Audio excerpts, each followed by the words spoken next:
The meeting started.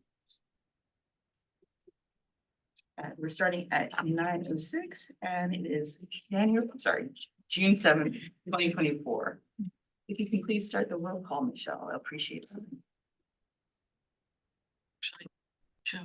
I'll do it.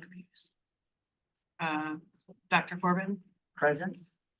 Ally, present. Bonnie, present. Casey, Here. David, Here. Chris, Present. Adam, Adrian, Present. Aaron, here, Sabrina, Here. Suen, Here. Matt, Here. Patty, here, Bill, Here.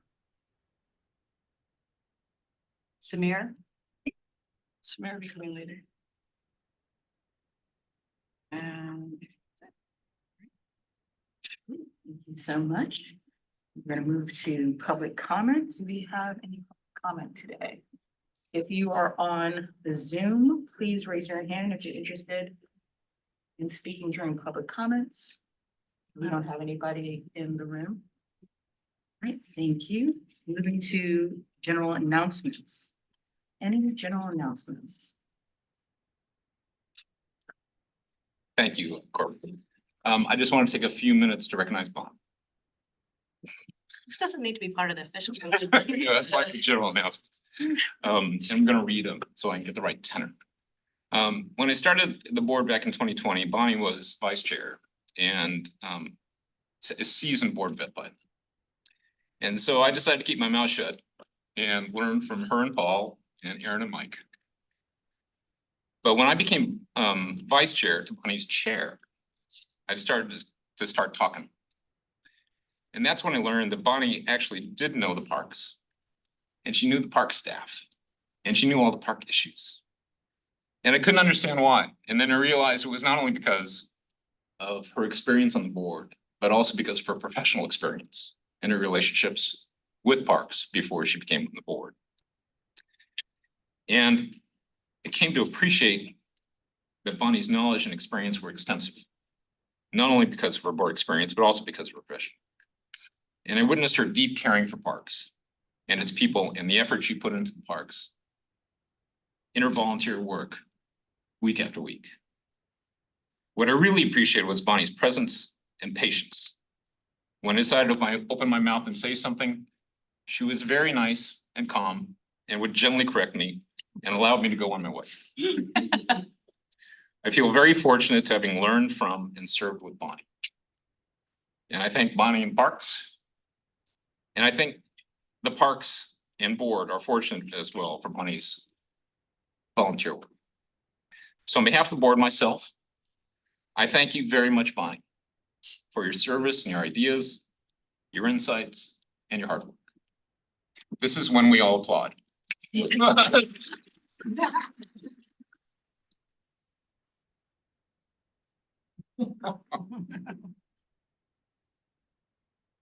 Anyone else have any comments about Bonnie? Feel free to raise your hand during the meeting. Or to do it not as part of the official meeting. And as a thank you from Parks for. Ah, yes. My block of wood. Thank you. Thank you. Thank you so much. And this is lovely. I have to open it so that people can see it. Because it's more than just a block of wood. It is more. But it is quite heavy. And the reason I did not bike yesterday.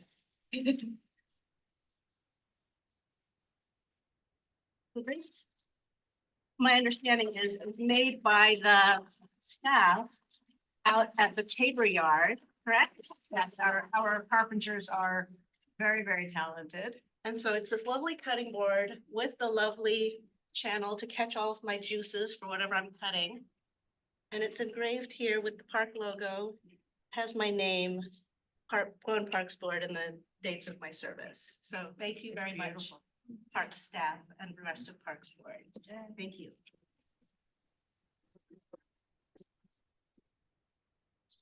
Erin also raised her hand.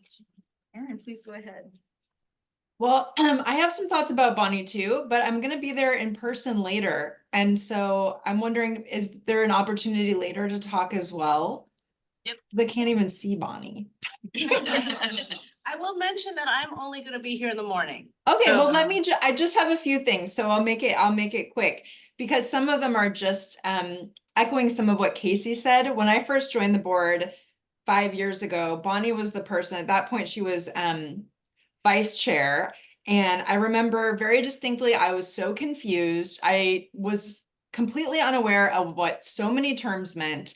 So Bonnie sat, I asked Bonnie if she would help me to understand some of these things.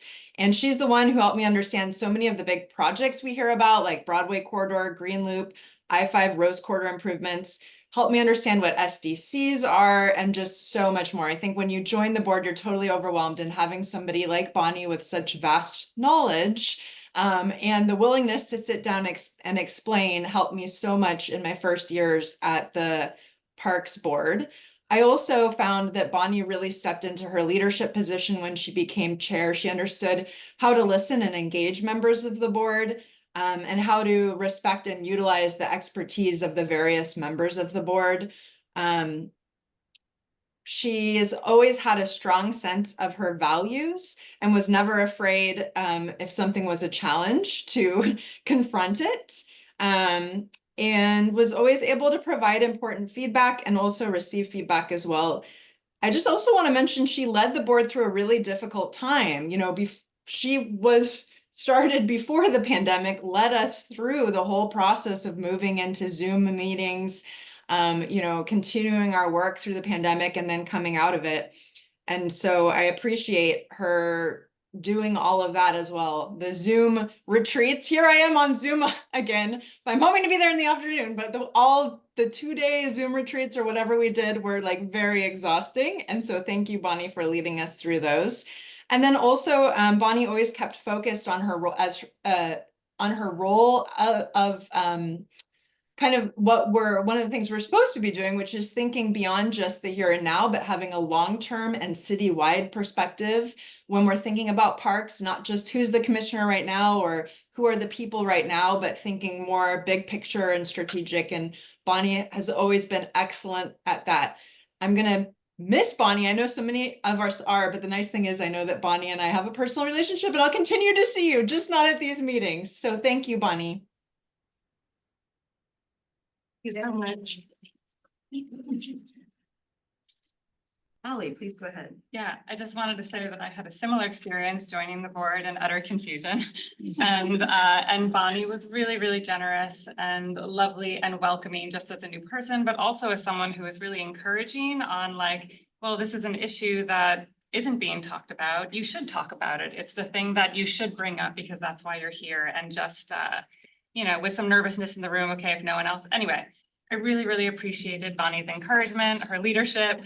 I came on when she was chair, and it was just a really clean and wonderful thing to move into in a really giant bureau that has so much to it. So I'm really grateful for you, and I'm grateful you stuck out all 6 years.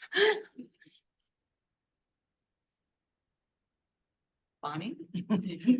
Well, I wasn't prepared to say anything today in this manner, but I will, because I just have to say what an honor it is to serve in this role. That it has been to serve in a variety of roles in the Parks Board. And I also have to say the caliber of people that join the Parks Board, that willingly give their time, as you say, week in and week out, is amazing. And I have to say that of all the people who were not clueless, I think Erin, Casey, and Ally are among those people. And it's been an honor to serve in this role. It's been an honor to work with the staff who are so committed and who do such amazing things for our parks. We have a lot of work to do still, but I feel like this is the right team, and it's been just a tremendous honor to serve in this role. And I hope I won't change my email address. So. Thank you. Thank you. Thank you, Bonnie.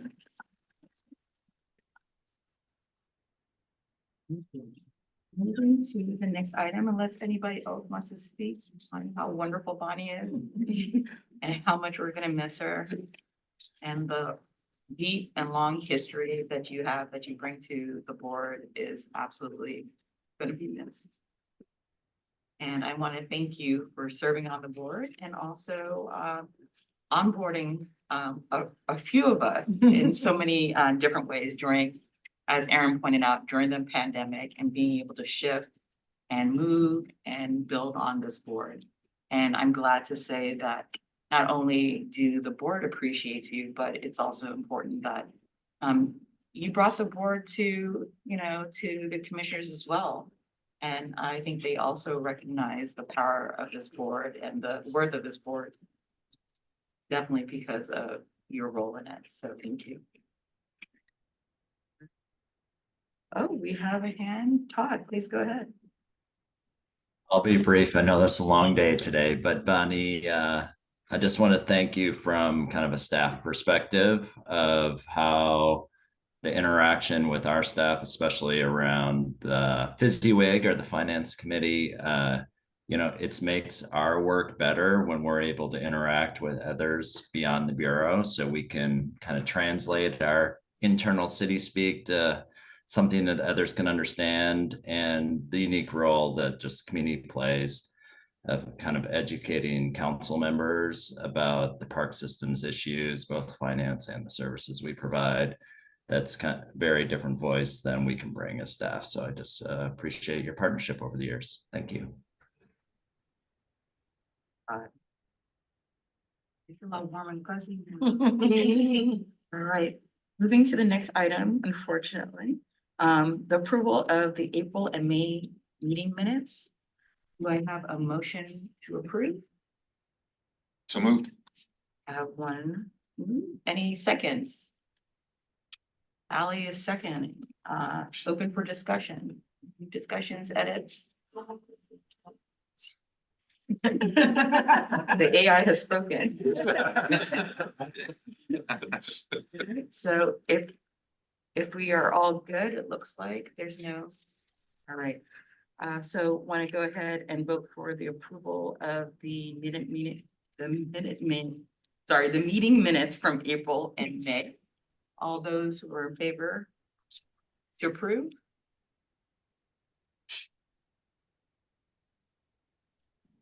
Did everybody? Yep.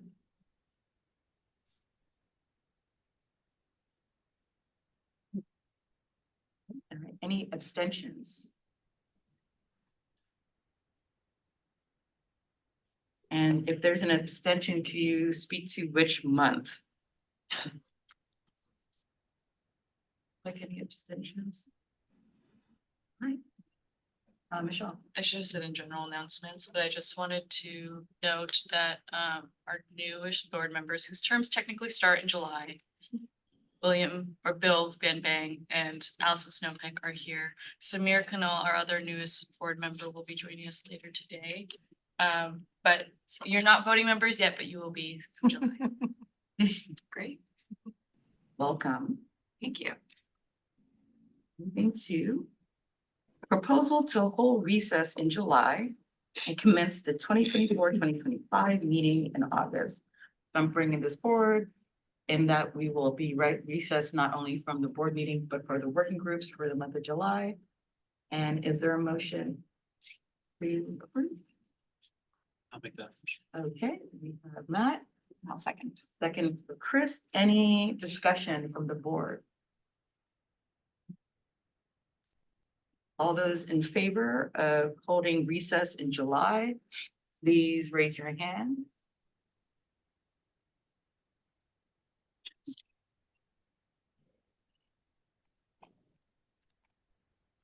You're still technically on the board until. I feel like I should abstain. Okay. All right, did you get the count?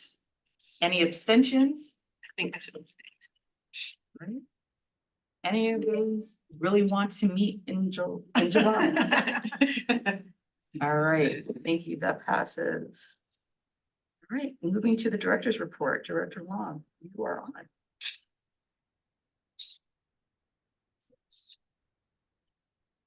Welcome, everyone. Welcome to our new board members. I promise you will feel confused only for about 6 months. I think that's like the sweet spot. But since we're taking a month off, 7 months. I'm going to speak about, give some updates on PSEF, Natural Resource Service Delivery, summer season prep, and then some random but amazing park project updates. So first up, PSEF. At our last meeting, I gave an update on the newest tranche of PSEF funding. And based on their initial timeline, we should have heard back whether our letter of intent was chosen for a full proposal development. However, I recently learned that PSEF received 55 proposals totaling $2.4 billion, which is many more proposals and for much more funding than they anticipated and have available. So the next steps in the process will be delayed, clearly. Those steps include a viability screening and then scoring panels. So as I understand it, the PSEF committee will be choosing 6 to 8 projects at their July 25th meeting. So I might have news next month. And if I have news before that, I'll probably email folks. So we'll just keep you apprised. Natural Resource Service Delivery, Bureau of Environment. I'm going to try to remember not to use acronyms with new folks too. If everyone could try to say the full words. We have quite a bit of an alphabet soup going on here. Bureau of Environmental Services, BES, Director Dawn Uchiyama and I presented the Natural Resource Service Delivery Work Plan and task list to the City of Portland Executive Leadership Team. The project has been included in the Deputy City Administrator's joint work plan, which to me further validates the value and importance of this work. At that presentation, Dawn and I impressed upon our colleagues the importance that the city support our next steps with tangible resources, as Parks and BES have been largely managing and supporting the work through project management and consultant resources. We received strong interest and commitment from City Administrative Officer Mike Jordan to ensure this work continues to move forward through the transition. And so in order to harness that enthusiasm, we are scheduling an internal work session with Deputy City Administrators, the 5 partner directors, our consultant, key subject matter experts, and our project managers. And we're hoping to schedule that sometime in the next 6 weeks. And then at that point, we'll probably be able to circle back with our advisory bodies who've been closely involved and interested in this work on what our next steps are. Summer season prep, we're gearing up for the summer. Recruitment and hiring is well underway for all of our seasonal positions throughout the Bureau, including counselors for summer camp, nature day camp, free lunch and play, our youth conservation crew, seasonal maintenance workers, tree census staff, and so many more. Overall, we're actually seeing better than usual application rates, likely because we, Parks, are paying relatively well for seasonal positions, and hiring has been fast and furious. Other seasonal items, our fountains, both decorative and interactive, are being turned on. We've had a few delays due to unforeseen and difficult to address repairs at Peninsula Park and long lead times for parts for the Keller fountain. So those currently still remain off. Our outdoor pools are being prepped for the season. Unfortunately, the staff who do the fountains are the same that fill the pools. So there's a lot of work to be done in a short period of time. All of our pools are scheduled to open on June 20th, with the exception of Montevilla Pool, where we've encountered a delay due to a state law mandated upgrade that upon investigation turned out to be a lot more complex, timely, and costly and than those that we've completed previously. So we are working feverishly to get this work in place. We've did an emergency procurement. The staff and the contractor have met with others, and so we're just going to move that along as quickly as possible. And we'll be communicating publicly in the coming days about that. Summer free-for-all, our cultural events have launched. Our 3rd annual East Portland Summer Arts Festival, which is July 6th and 7th, will feature soul and R&B artist Alan Stone and pop icon and percussionist Sheila E. The full summer lineup was announced on May 22nd, and it's available on the website. So we're really excited about that. And also the free lunch and play program kickoff is on Thursday, June 27th at McCoy Park at 11:30. And you're all welcome to join us if you're available. It's always a good party. In other recreation work, when I joined the Bureau, we began an annual replacement schedule for fitness equipment. That it was previously done as things failed and as we had funding. So we allocated some funds each year to create a rotation of replacements. So our newest allotment has been delivered. And so really excited about that. I have no idea where though. Is it multiple different places? Okay. But I did want to note that I'd like to highlight some work that's being done in East Portland Community Center. They've really been focusing their efforts on providing greater access and options for visitors with varying abilities.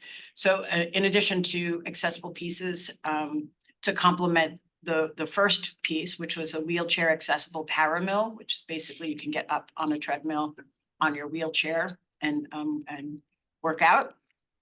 They've also been working on reconfiguring the fitness center layout to better accommodate users with mobility issues and site considerations. We've installing braille signs or signage, I guess, on the equipment so that folks who have sight issues or who are blind know how to use the equipment. And our very own Jonathan Simeone, who is our ADA analyst, helped with that work. And he said it was the first time he's ever been able to exercise in a gym.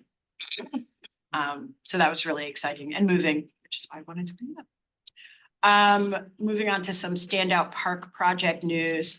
The new Stonewall stormwater features and plantings at Washington Park South entry is completed. It is amazing. If you've read the Bureau monthly report, we actually embedded a couple photos into it because it's so beautiful. We also received permission to bid for Berrydale Park Skate Park. That project will also include some other park improvements, namely some ADA improvements. We anticipate that bid will open in July and that construction will start as soon as August or September. So it should be a pretty fast project. And that skate park is on the upper portion of Berrydale. The Mount Scott Community Center construction project is moving forward successfully. All of the demolition's been complete and much of the underground work is wrapping up. If you go by there, it looks like a tornado hit it, but soon it'll look amazing. The contract for Wilkes Headwaters capital project was approved by council last month, and we anticipate that a project advisory committee and community meetings will start this summer. So it's really exciting. And then finally, last Saturday, we hosted an opening event to celebrate the completion of Errol Heights Park. It was a really well-attended event. We had great activities and partner participation. This is a 16-acre park renovation that was also completed together with both street and stormwater improvements by Bureau of Transportation and Environmental Services. So it was really truly a collaborative effort, and the city, the community's journey and how it's transformed this little pocket of this neighborhood was pretty tremendous hearing folks talk about it, because it was, I don't know if folks are familiar with the areas, very dusty, undeveloped, gravelly, potholy roads. And it was a natural area only. So now this park we call it a hybrid park. So there's these great developed park features, as well as this beautiful wetland with a raised ADA accessible walkway, similar to the one that we did at Legion Botanical Garden. So it's really pretty spectacular, kind of scary but thrilling slide, which I did go down. And there are pictures. Like no regular stairs. It's actually like you have to climb up rope webbing to get to the top of it's no joke.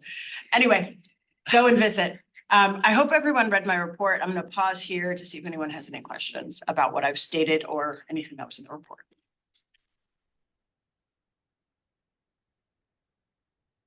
Casey, please go Yeah, ahead. I don't have a question. I just,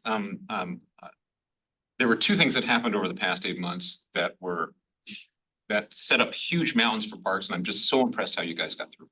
And that were the light posts and the winter storms.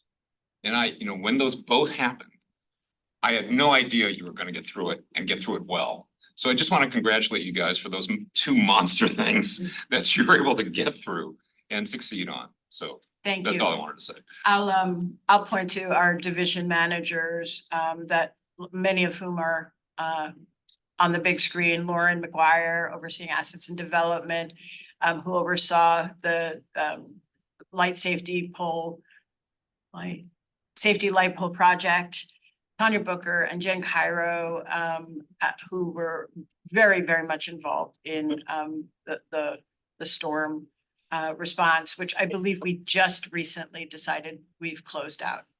Which is pretty remarkable. So thank you, Jen and Tanya, for your team's leadership. And Todd's representing safety and security-ish, and so the Rangers were also very involved in both this work. So I believe for the light pole project, we are all but done except for a few poles left at Tabor, and then I think we're doing Lair Hill. And then I think we're done. Oh, Lads, that's right, Lads Edition. So we should be done very soon, probably by August. So thank you. Ally, please go ahead.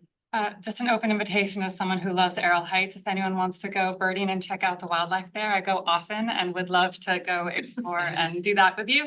Kids can play upstairs, adults play downstairs with a really good nature. So just an open invitation. I love that. And there's Evers. There's an active beaver lodge, yes, and a lot of nesting birds, including wood ducks. Thank you, Ally. Any questions or comments before? Adrian.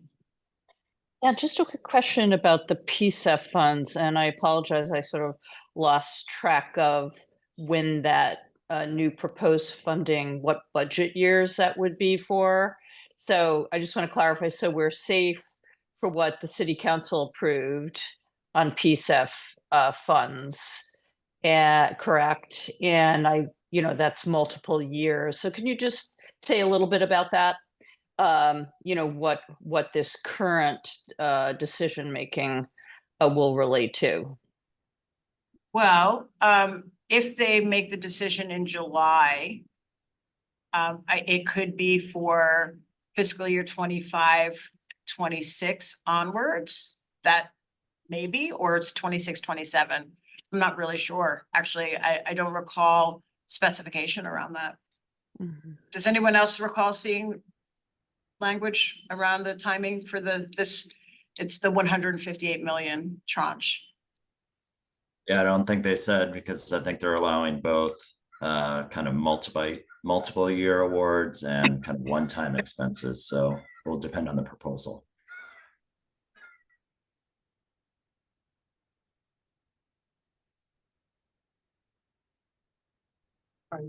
Is there more to add or? Oh, I guess the first part of your question, Adrian, is that, yes, the PSEF funding that was approved by council is a done deal. And we are working with CBO and BPS, City Budget Office and the Bureau of Planning and Sustainability to build out the development of the budgets for those programs. Great. Does that conclude the Yeah. director's report? That's the remainder of my. Thank you so much. We're going to be moving to the working group reports. Board Affairs Working Group, are there any comments or questions for the Board Affairs Working Group? Thank you so much. Land Use and Infrastructure, any questions or comments?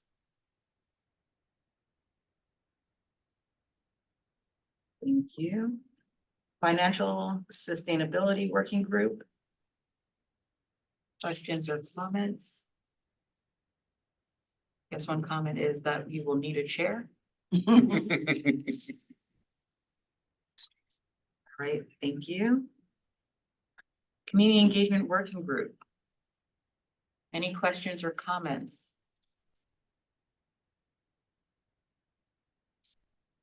Thank you.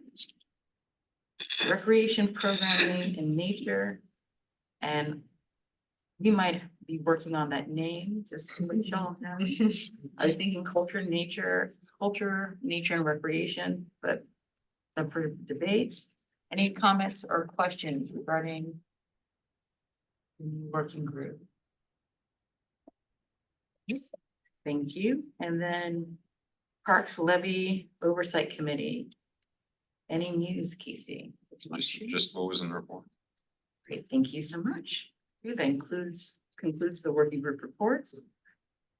Portland Parks Foundation, that's a good name, you're on. Oh, you're. I was just gonna say, we're running well ahead of schedule, so I just texted Jason Smith to let him know that we might be able to move him forward. And also, Jessica, if you have more than 5 minutes, we're about to. Are we still expecting Commissioner Ryan? Yes, but that was at for 10 after 10, Okay. so, Oh, he's slotted at the same time as me. right, we'll see what happens. This is your time. I'm usually pretty. concise. We'll be flexible. When he comes, we'll figure. Okay, but I'm still talking. Sorry, you have the floor. All right, well, I guess the first kind of big exciting thing that's happening right now, in the world of the foundation is the Thompson Elk Fountain is out for bid right now, the work. So we're done with the design phase and we're working with Portland Water Bureau has the bid open. We just met this week for a mandatory pre-bid meeting with anybody who's interested in bidding the project. And those will all be in June 25th. And so we should know who has been selected within a week after that. So sometime in early July, be able to start moving forward on who will actually be doing the work, which is a big deal. Ideally, the timeline of a contract finally in place in September, which means stone gets to get ordered and the return of the elk takes its next step. Working with Portland Water Bureau's communication team to think about how we keep the public informed, because there are a lot of interested individuals in all the little minor updates around the elk. So we're thinking we might actually just host some quarterly public updates in collaboration with each other, possibly hosted by the Portland Parks Foundation, because we're getting a lot of one-off requests to attend individual neighborhood association meetings or subcommittees. And it really helps to be able to collaborate with the architect who knows all the nuances of the design, the ARG's team. So that will likely happen, the first one in July, working on probably a little bit of a delayed, but press release, probably cross bureau collaboration on the press release, but timing it with when the Water Bureau will actually have the website updated on the elk. But it's an exciting next step. And then our playground project for George Park and Raymond Park, Portland Heights Park is moving along.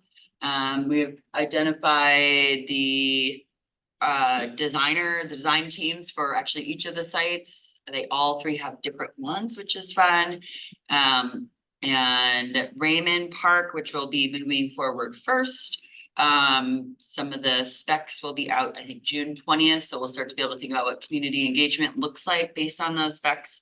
And we will be hosting a big community play day, July 27th at Raymond, where we will also have some interactive playground selection options. They have free lunch and play in Raymond Park as well as some neighboring sites. So we'll be doing some outreach directly at lunch and play to build momentum for the community play day. And the idea behind the community play day is just to bring more families out to engage in the interactive pieces around the playground selection. Portland Heights Park is its own little interesting site that comes with a lot of layered complications.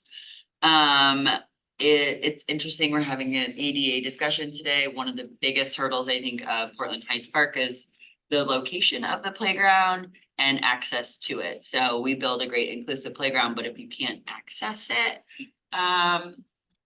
it's a problem. So, you know, if anybody knows the owners of the Strohacker site, that would be a great conversation to have, thinking about the best way. So the way that the playground is, it's the parking lot is significantly higher than the lower level where the playground is. The access road to the playground, I think, is a 25% grade, where I think it's like 4% maybe for ADA path. So as Robin Wilcox, the project manager, told me, the ramp you would need would be similar to the ramp from the Steel Bridge up. Yeah, that kind of. So the other option is this parking lot that's at this old abandoned grocery store that is owned by a developer in California. So we're starting to think about creative ways to create ADA access actually to the playground, because it seems kind of pointless to, I mean, create a inclusive play area that you can't get to. But what's good is we're having those conversations and figuring out what that means. And then George Park is on its own timeline, which will come with, well, actually, I think community engagement, so like that won't start for a while. And that will be led by the kids outside. But it's exciting to start to see it all come to life. On the candidates forum, the collab between Parks Board and PPF, I was in an interesting meeting yesterday with some lawyers talking about what it means to lobby. And, you know, it might be turning into something where we do invite all candidates to each of these forums, not, I mean, candidates for each service area. Because I think as it's looking based on preliminary legal advice, if we leave some out, if they aren't provided the opportunity to show up at the forum, then we are sort of inadvertently endorsing the 8 who showed up.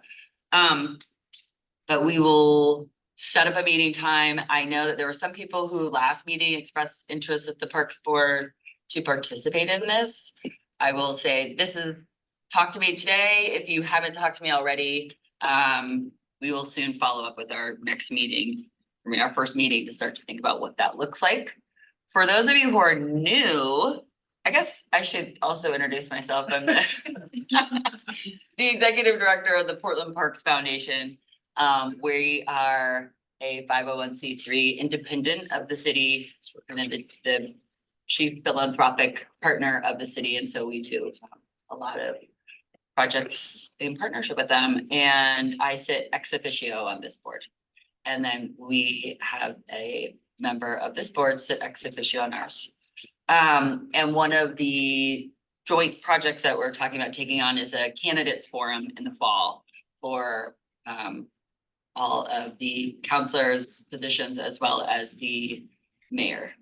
And we're just kind of working through what the legal restrictions are on a Parks Board, city advisory entity, as well as a 501c3 and our lobbying limits. So it's kind of a fun collaboration though between the two organizations. So just to dovetail off of that. Yeah. Erin has confirmed to be the board representative on the Portland Parks Foundation. Yeah. And I believe she has stated an interest to also be part of the ad hoc committee. I have 2 other board members that are interested. They just need more information. I can send you their names. Great. Okay, perfect.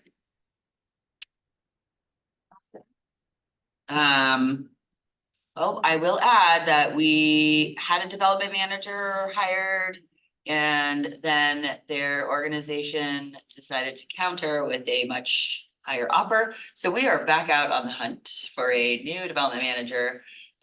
Priority applications are closing June 10th, but if you happen to know anybody, please let me know. Great. Thank you so much, Jessica. And Bonnie, go ahead. Thank you. Jessica, thank you so much for the update. I just wanted to add, I think you've mentioned before the small grants process is underway, and I'm on that selection committee. I just wanted to sort of mention to the board, that it is exciting because the foundation received 30 applications for those small grants and can only grant 12 of them. So, you know, just thinking about the need for what the foundation does and these community-based organizations that are coming out, and I can tell you in reviewing them, many are very, very deserving. I will say that more than the number that we can award have the endorsement or support of the Bureau. So I just wanted to say how important the foundation's work is and how important the foundation is as a partner to this Bureau. So thank you.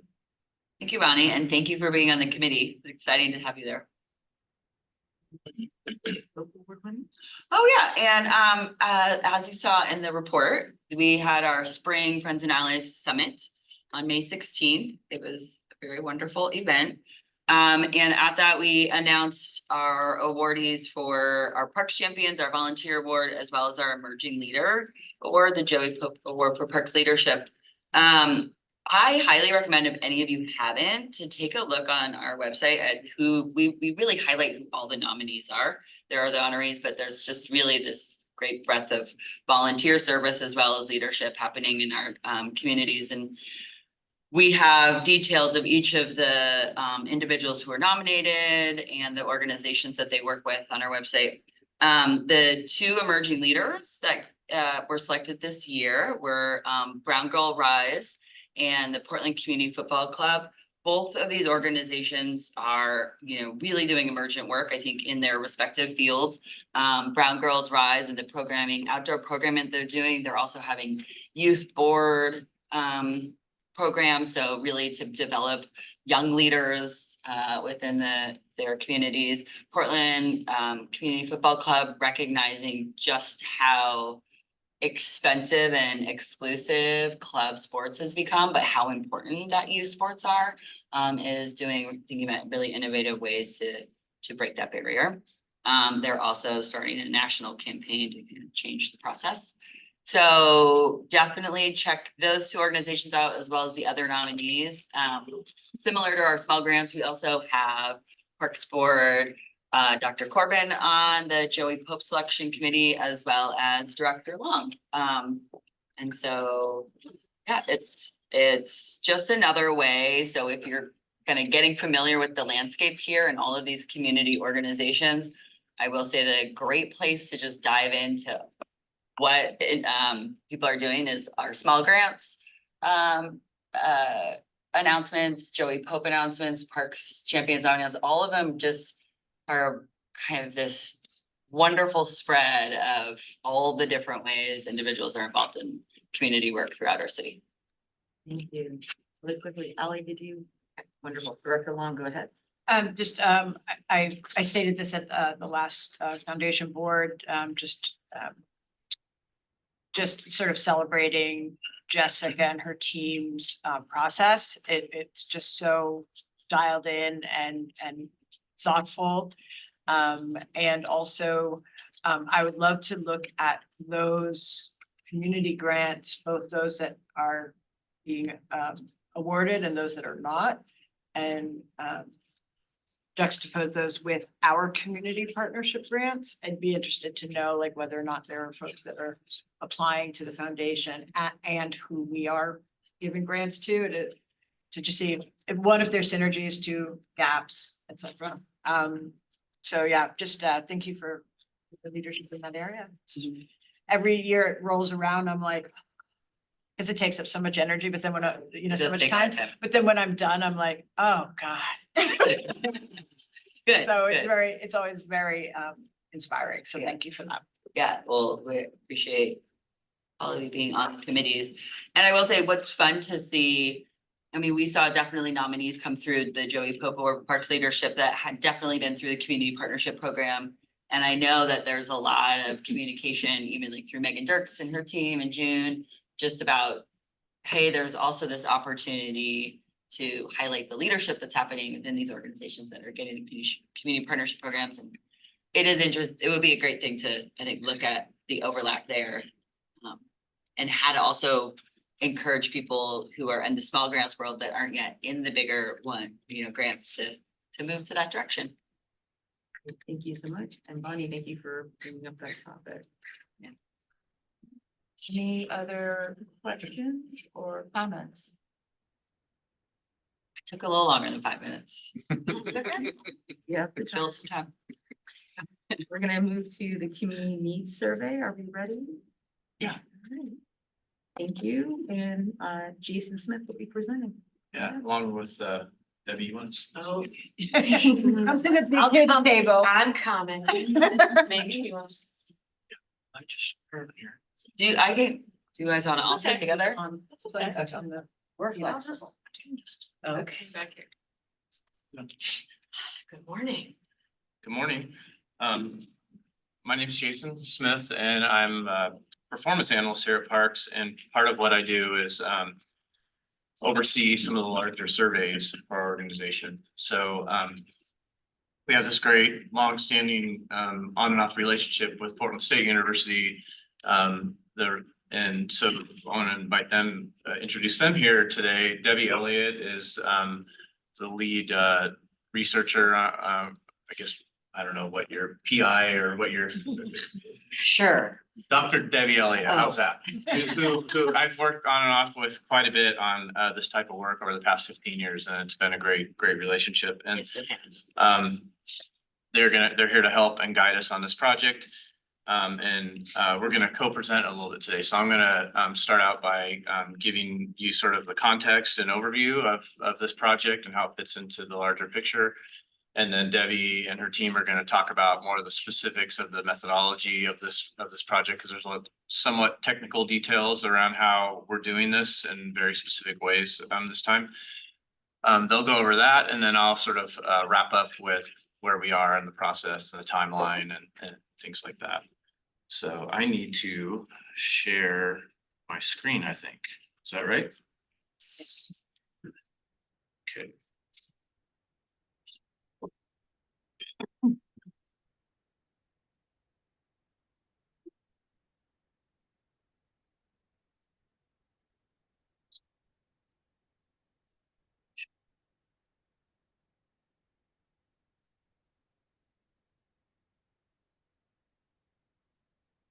Okay.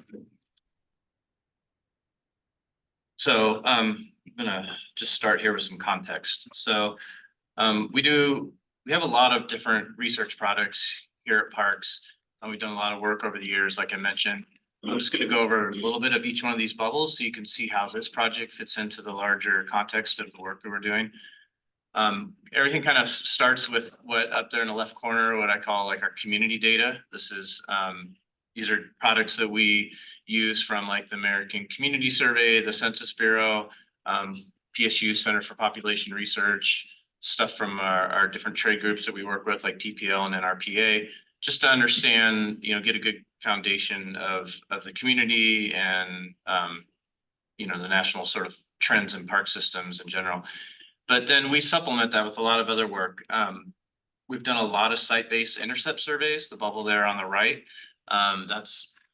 It's been about 10 years since we've done those in earnest, but we've done a lot of research out in the parks, doing park intercept surveys with Debbie's help. Lots of research there. I hope to do more of that in the future. We've done, move over to the left, and we have our focus group bubble. We've done a lot of focus group work at PPNR as well. And one of the things I'm excited about this project is that we have scheduled and budgeted some follow-up focus group work after we finish the community needs survey. And then there's just a lot of program specific surveys that go on in an organization, because we are so diverse and there's so many different things going on. Lots of times folks just need to understand some very specific things about the programs that they're running. And sometimes they consult with me, sometimes we bring in PSU to help consult. So there's a lot of that type of work going on as well. But this project we're going to talk about today, the community needs survey, is sort of a high level, broad sort of research project, in the sense that we try to get a good sense from the overall Portland population of what people's perceptions are related to their preferences of our programming, how often they use the park system, and we'll go over some of that content a little bit more. But we try and do this every 5 to 7 years. We try and do this sort of deep dive research with the Portland population. And we have some good examples out there of how we've done this in the past from 2000, 2004, 2008, and then the most recent one was in 2017. And I'll provide you with a web address at the end of this presentation that we've created for this project that has some of those historical survey reports as well. So this specific project, our survey goals are, first of all, as it relates to services, just to inform our services to be provided and our service delivery goals. So we're going to be asking things related to programming preferences, what sort of park amenities people prefer, different strategies for marketing and outreach that people prefer to be reached by. So those type of things around like our service delivery. There's also a strong evaluation component in this survey. And some of you may have been engaged in the budget advisory committee work earlier this year and may remember that I did a more extended presentation on all of our performance metrics that we track at Parks. And one of the areas that we're really trying to build on is the perception metrics. And what does the community think? Like we have a lot of condition metrics, we have a lot of intervention metrics that, track our level of effort. But this is going to really round out our program by having those community perceptions for things around affordability, safety, cleanliness, and stuff like that. And then disaggregation is a really cool element of this, something I'm really excited about because this is, I think, where we get a lot of bang for our buck on this project because we're able to look at different geographic districts, for example, in Portland in a lot more detail. We're able to isolate specific race ethnicities and understand where preferences may differ. Same thing we could with income levels. We're going to be able to look at results that way. And then Megan and Debbie will go into more of those variables, but you'll see that there's a lot of potential there to learn about specific groups and populations. So our approach here is, I think it's pretty innovative in a way because we're really trying to focus on what we've identified as our centered populations and our Healthy Parks, Healthy Portland plan, and really make sure those voices are elevated in a way that they haven't been in the past necessarily. Because traditionally this type of research, we've done it different ways in the past. We've done phone by phone, we've had phone with web, but regardless, this type of project doesn't necessarily do the best job at reaching our underserved communities sometimes. But we are making a really concerted effort to augment like those traditional methods with some targeted outreach. We have Jenna from our community engagement team that is a member of this project team that's going to be really focused on making those engagements with our partner groups and getting our numbers up in those areas. We have incentives built in. So Debbie will go into more of the technical details of how that's going to work, but essentially we're lucky to have them, PSU, because they've done this work a couple times already with the larger city effort. Maybe you've heard of this, the Portland Insight Survey. The city budget office has sponsored. And so there's a lot of knowledge and history that's been built doing at that scale that's going to be applied to this project. And then again, I mentioned before, and one of the things that's really exciting about this is that we're going to do follow-up focus groups. The phase 2 of this project is we're going to take the results from this quantitative survey. We're going to see where there's things that maybe we are more interested in or we don't quite understand. We need to do a deeper dive with certain populations. We don't know what that is yet, but we've carved out capacity to do those follow-up focus group work. So I'm going to turn over to Debbie now to go more into the details of the methodology and the content in the survey, unless there's any questions before I hand it off here. Okay, thanks. Thanks, Jason, and thanks for having us. It's always nice to be able to connect with the folks that we're doing this work with and for. So we really appreciate the time to talk with you today. what I'd like to kind of do is build on some of the techniques that we're using to kind of get you to the point where you have a good understanding about this methodology. And the goals of the methodology for this is that we want the sample of people that we are going to be surveying, the people who receive the survey request in the mail. We want them to be representative of the population. That means that what the sample has is a distribution of characteristics, much like that in the population. We also want the findings to be generalizable. So when we do a survey using random sampling, we'll talk a little bit more about that, and using some other techniques to calculate, you know, how many we need to request the survey from in order to get the sample size we're looking for. We will be able to, with confidence, say that the findings from the survey are generalizable to the whole population. In other words, our survey is strong enough to say that if we were able to survey every single Portland resident, do a census, we would find similar results. And those are the two goals. All right, let's talk a bit about the sampling, because a survey is only as good as its sampling approach. And that's a big key piece within methodology for this work. When we talk about random sampling, we're talking about a probability sample.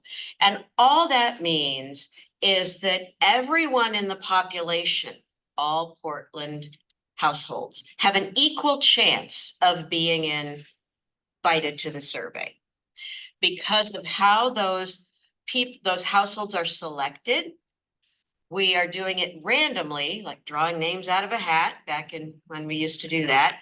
But everybody's in the pot and we randomly gather the samples so that everyone has an equal chance of being in there. Versus non-probability sampling, which is when you select participants in such a way that it is not random, that you're doing it for a particular purpose. You want to, well, oftentimes, and be careful whenever you are a consumer of survey data, a convenient sample means they were accessible, we could get them in the short time we had or whatever. It is a convenience sample, which is not necessarily representative or generalizable to the population. It's also sometimes based on the geographies you have available.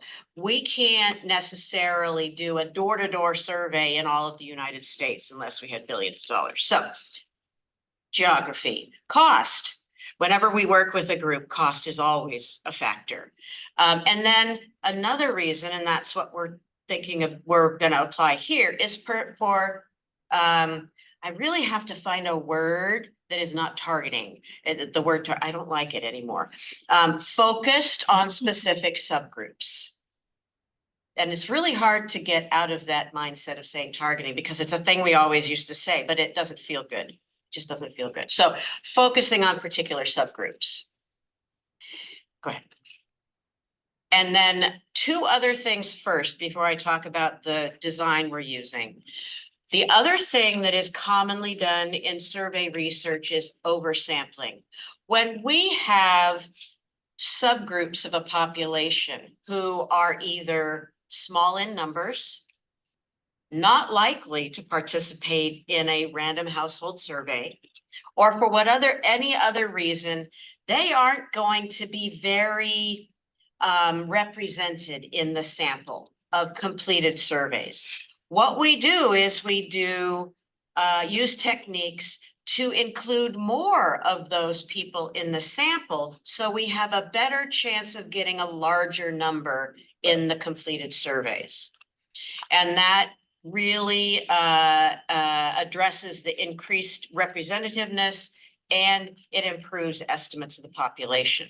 The other thing we do is once we have all the findings, no survey complete sample, those who completed the survey, is perfect. You never get perfect representation of the community or the population you're wanting to study. And so what we do is we use mathematical techniques called statistical weighting. And what we do is we take the survey sample and we compare the proportions of the key characteristics we want to focus on, oftentimes demographic characteristics. And we look at the proportions in the population. And we adjust those proportions in the sample to be comparable to those proportions in the population. So let's say, for example, we oversample, let's pick a group. Let's oversample people of color, which is often needed because people of color often don't participate or engage in surveys as much. We oversample them. So let's say the proportion in the population is 10%. We oversample so that the proportion in our survey sample is actually 30%. Because when you have such a small subset in the population, you end up having very few people representing that subgroup. When we want to analyze the data, we concentrate their answers to adjust for the proportion of the population relative to the sample. And all it does is it makes sure that everything that we've got in the sample is going to be more generalizable to the population. How did I do? Good enough? If I can raise my hand and Yes. ask for clarification. Yes. Because the subgroup might be people of color, but the subgroup most likely will be Latinx. Right. Asian, It's a very as specific- narrow as we have the data for. And yes. Yeah. It's been a pet peeve of mine of white and BIPOC communities and that binary. needs to be Oh, broken. I just read a report, white and non-white. It's still happening. I'm Yes. sorry. We didn't do that. Very dissatisfying. But anyway, those are the sorts of things that you need to keep in mind, and those will be used in this study. Okay. We are, for this study, using a hybrid sampling approach. We are going to do a random household survey that is based on a probability sample, random. And we are going to be doing outreach to those subgroups that are often underrepresented in household surveys. And that will be our non-probability sample. We anticipate that the probability sample will be larger than the non-probability sample. We also are using that non-probability sampling, that outreach, to do the oversampling, because we want to have representation. Oftentimes what happens when let's say you can oversample by ordering more addresses from households that have a high likelihood of having African Americans living in them, folks who are of Asian descent living in, people who are elders. That's done, but that doesn't tend to result in that many completed surveys from those groups, because we also have the trust issue that goes on with many subgroups and not wanting to participate in surveys that the government or somebody else is doing. So this outreach is actually going to mimic that oversampling.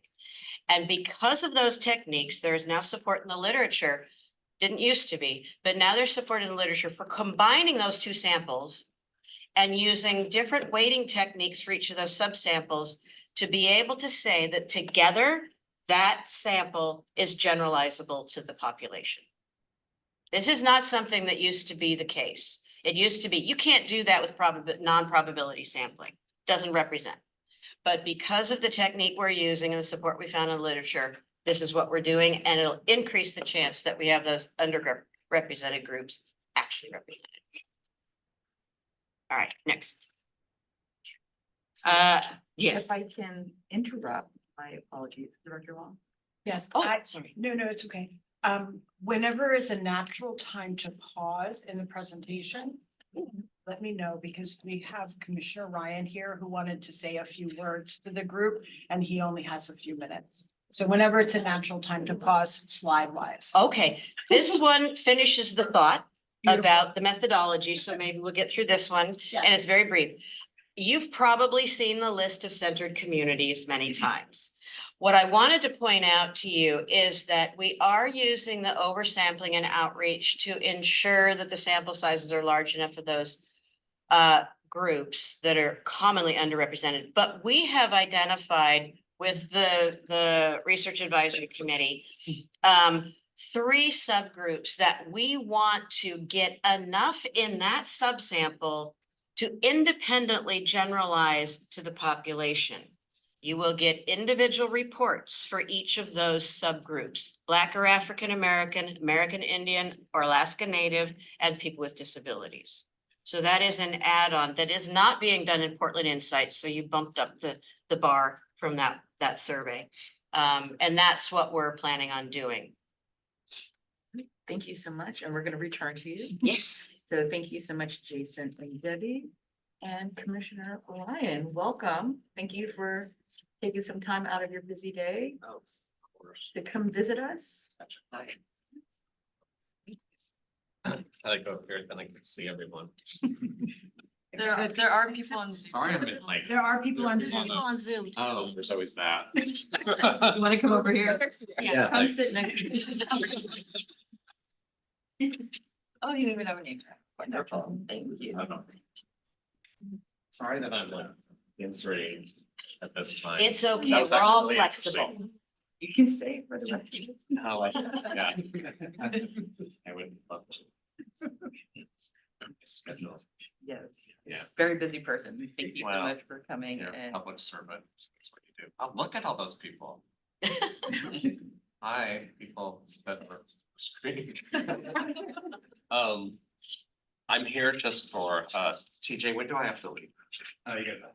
I do, okay. And you'll tell me. But we don't have a half an hour of speaking time. What'd you say? But we don't have a half an hour of speaking time. I don't want to speak for, but I do want to connect with all.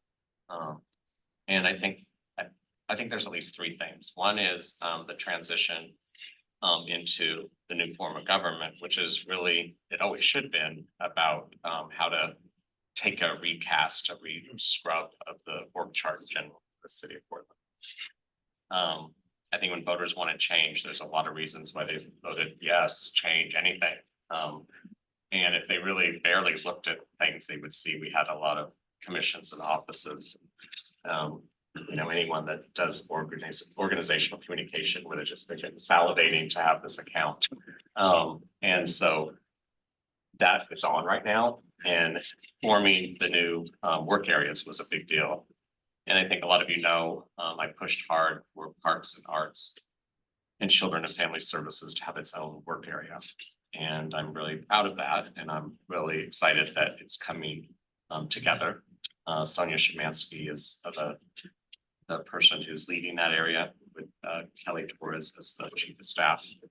And I'm sure you'll be having more interaction, I think, with your board. Hi, Jessica. Hi. With the foundation board, we've had some dialogue about that. We've had Sonia come to the meetings. We might want to consider that, moving up this body as well. They've been introduced. What's that? They have been to this board. She's been to one of these meetings, So. the last one. Okay.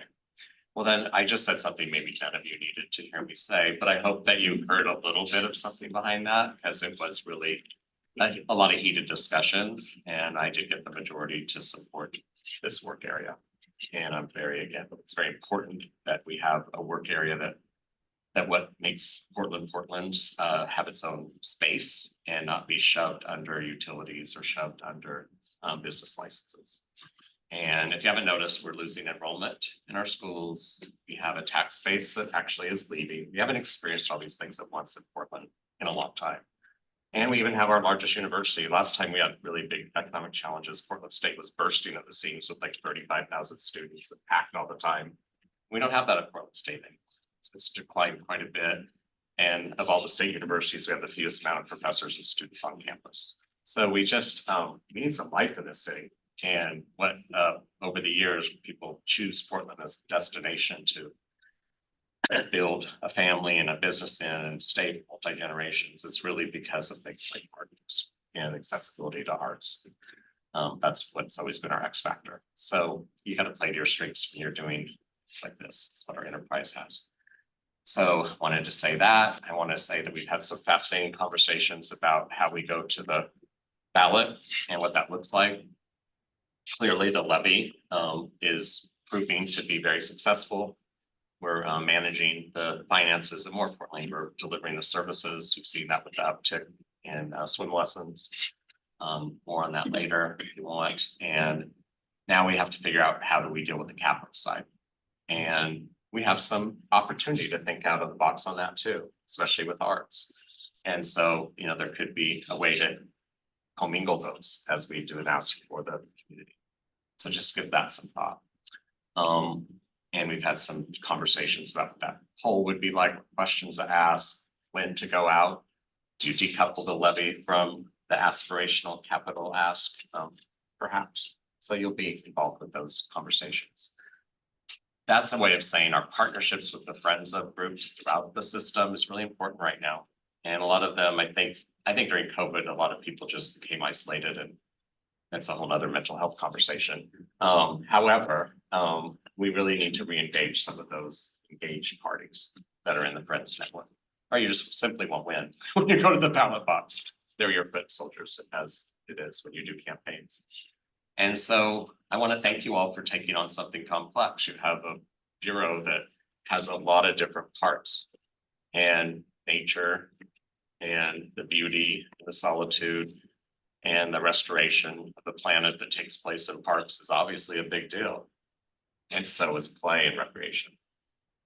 And then downtown parks and plazas are a completely different animal. You could almost call them performance venues and activation centers and arts programming, because that's what they are. And that's what all big cities see their downtown parks and plazas as. So, you know, one size does definitely not fit all, but especially in parks and recreation. So I'll go ahead and stop there. If you have any questions, let's do this. Bring the board to the board. Before we do that, we did get 3 new appointments on Wednesday, so Yes. thank you. And we want to honor Bonnie Biosek, who has taken on multiple leadership roles on our board for the last 6 years, and she will be offboarding, completing 2 terms and leading the way over the last 6 years. So she was mentioned, now you get to see her in person. Yeah, hi, Bonnie. Hi, Commissioner Ryan, how are you? Good. Opening the floor to the board. Yes, Is there any Dr. Corbin was at the meeting on Wednesday. I didn't know what you covered before I got there, but absolutely, that's why I said hi to Allison, because we talked on the phone. It's good to see you in person. Yeah. Any questions from anyone? What are you hearing? I'll broach a question because I think, Director one. No, sorry, that's a Legacy. legacy card, sorry. Very interested about where the boards are gonna be and how you're thinking about continuing our work under the new form of government. I think it's on a lot of people's mind, how that's gonna look like, what that means. Probably may not have answers right now, but the question was also broached during the council meeting on Wednesday. So inquiring minds want to know. Oh, yeah, Commissioner Gonzalez just randomly threw that out, and then we all had various thoughts at that moment. It was great. I like moments like that. I don't think some of my colleagues do at council meetings. So we just got a chance to think out loud about it. The mayor and the new city manager, the new city manager will have a lot of say so in building the executive branch and building the operations of the organization called the City of Portland. The council will be a check, as legislative bodies are, for appointments. That's usually how it works in the world of checks and balances. And so I would assume that any good city manager, my opinion, would look at efficiencies, and they would obviously see a high functioning board like this that connects directly to a high functioning bureau as something you don't need to mess with. Like, you don't mess with something that's functional, it's working, and has a flow. Will it report up to the DCA? Yes, because that's how they're set up. If there isn't any influence from the DCA over all this, then why do we have DCAs? So it's like acceptance of the new org chart is part of what we all have to embrace. There will be change. Imagine that. You all voted for it by a big margin. So unless this was just a political jobs program, which I hope it wasn't, it should be about looking at these type of efficiencies and functionalities. Because the bottom line is most Portlanders are upset that they're paying more than ever to live in Portland and they're receiving more services than they've ever received. That's why most people are angry out there. Trust me, I get to hear from them. Thank you. And it doesn't matter their ideology. They all seem to be consistent on that point. Like we have a question from Yeah. Sue-Lin, please go ahead. Hi, Commissioner Ryan, I'm really glad that you're here. As your message of wanting to, empower art to be able to kind of bring the spirit of the place to downtown. It will be really, really great to also put that effort at also the boundaries around downtown. That means including the east side, where people come to downtown, there is this kind of surrounding presence of the views to the east side, the north side, the old town, the West Hill. The surrounding of downtown is benefiting a lot of opportunity where people walk, bike, jog. Please make sure that the edges at the peripheral of downtown are not going to be taking a backseat.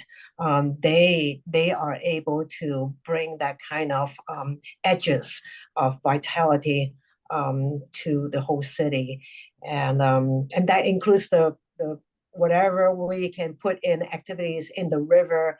That is something that I'm hoping that we can stitch everything together so that we all can expand a bit of that love and strength. Thank you. Welcome. And the central core does extend obviously into areas of the southeast, lower southeast, OMSI area, as it's called by some, the Albina Vision Trust, really in the Boyd area. And our two biggest projects, if Prosper Portland is successful in their endeavor as an organization, we will see a lot of action for infrastructure and development of amenities in those two areas particularly. So think of Albina Vision Trust going up to the Boyd area and the OMSI area. So I think there's a lot of people focused on the central east side as a part of that. And there's a lot of economics involved with the fact that the currency that flows out of downtown is necessary to have enough money in the coffers to actually provide more services in the outer rings of the city. And even though downtowns are changing, that equation in all cities that are doing well post-COVID, it's still the truth. And ours has just taken the most severe turn, but it started before COVID in Portland. It was around 2018, 19, we started to see the trend of less traffic flow, if you will, downtown in the evenings and weekends and even weekdays, of course. So we have to figure that out. That means more residents, that means more arts activation. And arts has always been what has activated the economy and especially in areas of light.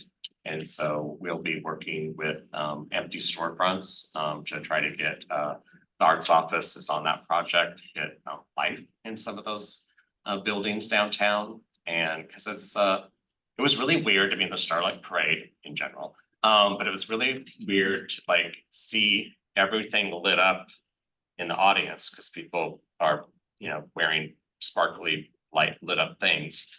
And then behind them were all these boarded up empty storefronts. It was just fascinating to take that in while you're waving.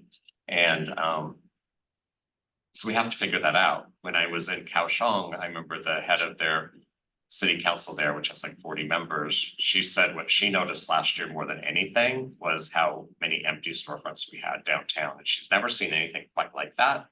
And she said, just do something with them, like get some art in them, anything, any life, but that's just unacceptable. And I love hearing that from somebody that was visiting for a week, who's really smart, that doesn't have to worry about what she says to me. Truth is spoken, yeah. Thank you, Sue Ann. Adrian, please go ahead. Yes, thanks, Commissioner Ryan. This is Adrian Feldstein, one of the advisory board members. Would love to hear your perspective as someone who is in the current organizational structure and who is going to be running for a Northeast Commission position, as to sort of what you see as the potential sort of strengths and weaknesses of the reorganization, in particular, of course, focusing on opportunity and what we as a Parks Board might be able to be looking for and either, leverage or push against, so to speak. So yeah, would love your perspective on that. I think the strengths, and I'm really trying to just focus on them. The strengths are that it's forcing the internal organization to innovate like never before. And we needed that. We live in a culture now where people are afraid to admit, and this is my little speech I do with high school students, and I think adults need it more. We're in a time where people are afraid to innovate and make mistakes, which is crazy because that's how you learn. You make mistakes while you innovate and you're creative and you learn from it, you get back up and go. We have a very risk adverse culture and we're not hitting it out of the park, start to that metaphor, across most lenses in terms of how we're delivering government services right now. And when you combine the county with the city, it's pretty grim. And so if there isn't some humble pie amongst public servants right now, I give up. If there isn't some humble pie with a lot of other industries, and I give up too. We're just in a stagnant place. And although ideology speeches are good, it's like there's some pragmatic stuff that has to happen right now. And most people in Portland are saying that, again, across the board of ideology. And we've never seen this much outflow of currency leaving the city as we have for the last few years. And that's got to concern everybody. So I hope we continue to see this as an opportunity to do a lot of reform. And that we really listen to the workers on the ground and make sure that there's no labor versus management, but we actually do continuous improvement work from the ground up, because the wisdom's always on the ground. So you have to always figure out how to listen to that, measure it, and then scale it up. And so I'm just hoping that the upsides are that we have a chance to actually be creative and show that Portland can once again think out of the box. Not just with speeches, but actually with action.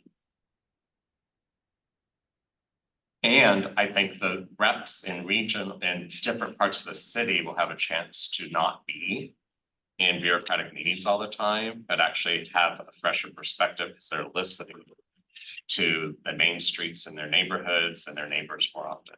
Because you don't get a chance to do that enough when you have a job like this, because you're supposed to be an executive, you're supposed to be a legislator, and then you're supposed to show up at all the community events. And good luck with that and try to stay have any sort of family life. So it's just these job descriptions have been ridiculous for a while. And so I think we have nowhere to go but up. But it's if we have the temperament and the humility and the joy of loving our city enough to actually do something. And we live in a really polarized environment. So no matter what you do, at least 40% are going to be saying nasty things. And so leaders have to learn to let that go off them. Thank you so much, Yeah. Commissioner Ryan. I think that might be your time. Thank you so much for spending it with us. We really appreciate it. All right, thanks. Thank you. Yes. You're welcome to stay for as long as you. Oh, I wish I could. All right. Rose Festival, and I want to say one last thing. The parks is mostly, it's the Veritable Andres crew, and we'll be in the Dragon Boat races all weekend. And I'm a member of that. Oh, there she is. Hey, Jen. And it's a lot of urban forestry folks. And I'm just in the back of the boat doing whatever the timer says. I just go with them. And it's a great metaphor for what Portland needs to do. Just can you, for once, check your ego at the door and just go with the flow and row in the same direction and get something done. That's what I needed it. Yeah, go out and support the Portland Parks and Recreation team. I think Tanya is on there. Everybody Yeah. else? Tanya's on Yeah. it, Jen is Yeah. on it. A lot of people, it was a good time. Good, thank you. All right, back to regularly scheduled programming. Thank you for your patience. We appreciate it. Please go ahead. We did a little switch out. I'm not Debbie. I will share the screen here again and get us back. Oh, I'm sorry, I'll make sure I show the right screen. So we talked about context a little bit. I went over that, the goals. Debbie talked about the methodology. Megan's here to talk about the actual content of the survey, which I believe went out in an email last week to you all as an attachment. So you may or may not have a chance to review that, but Megan's here to talk a little bit more about that. So, And if anybody wants them, I love paper. I got a few extra copies if you want a paper one right now. Yes. oops. Okay, here we go. There we go. Yeah. So, this is kind of, again, you could of course look through the survey and kind of look at the questions more closely, but just kind of wanted to give you an overview of what's there. We have about 15 demographic questions of our 40 total, that are really drawn from the city standards.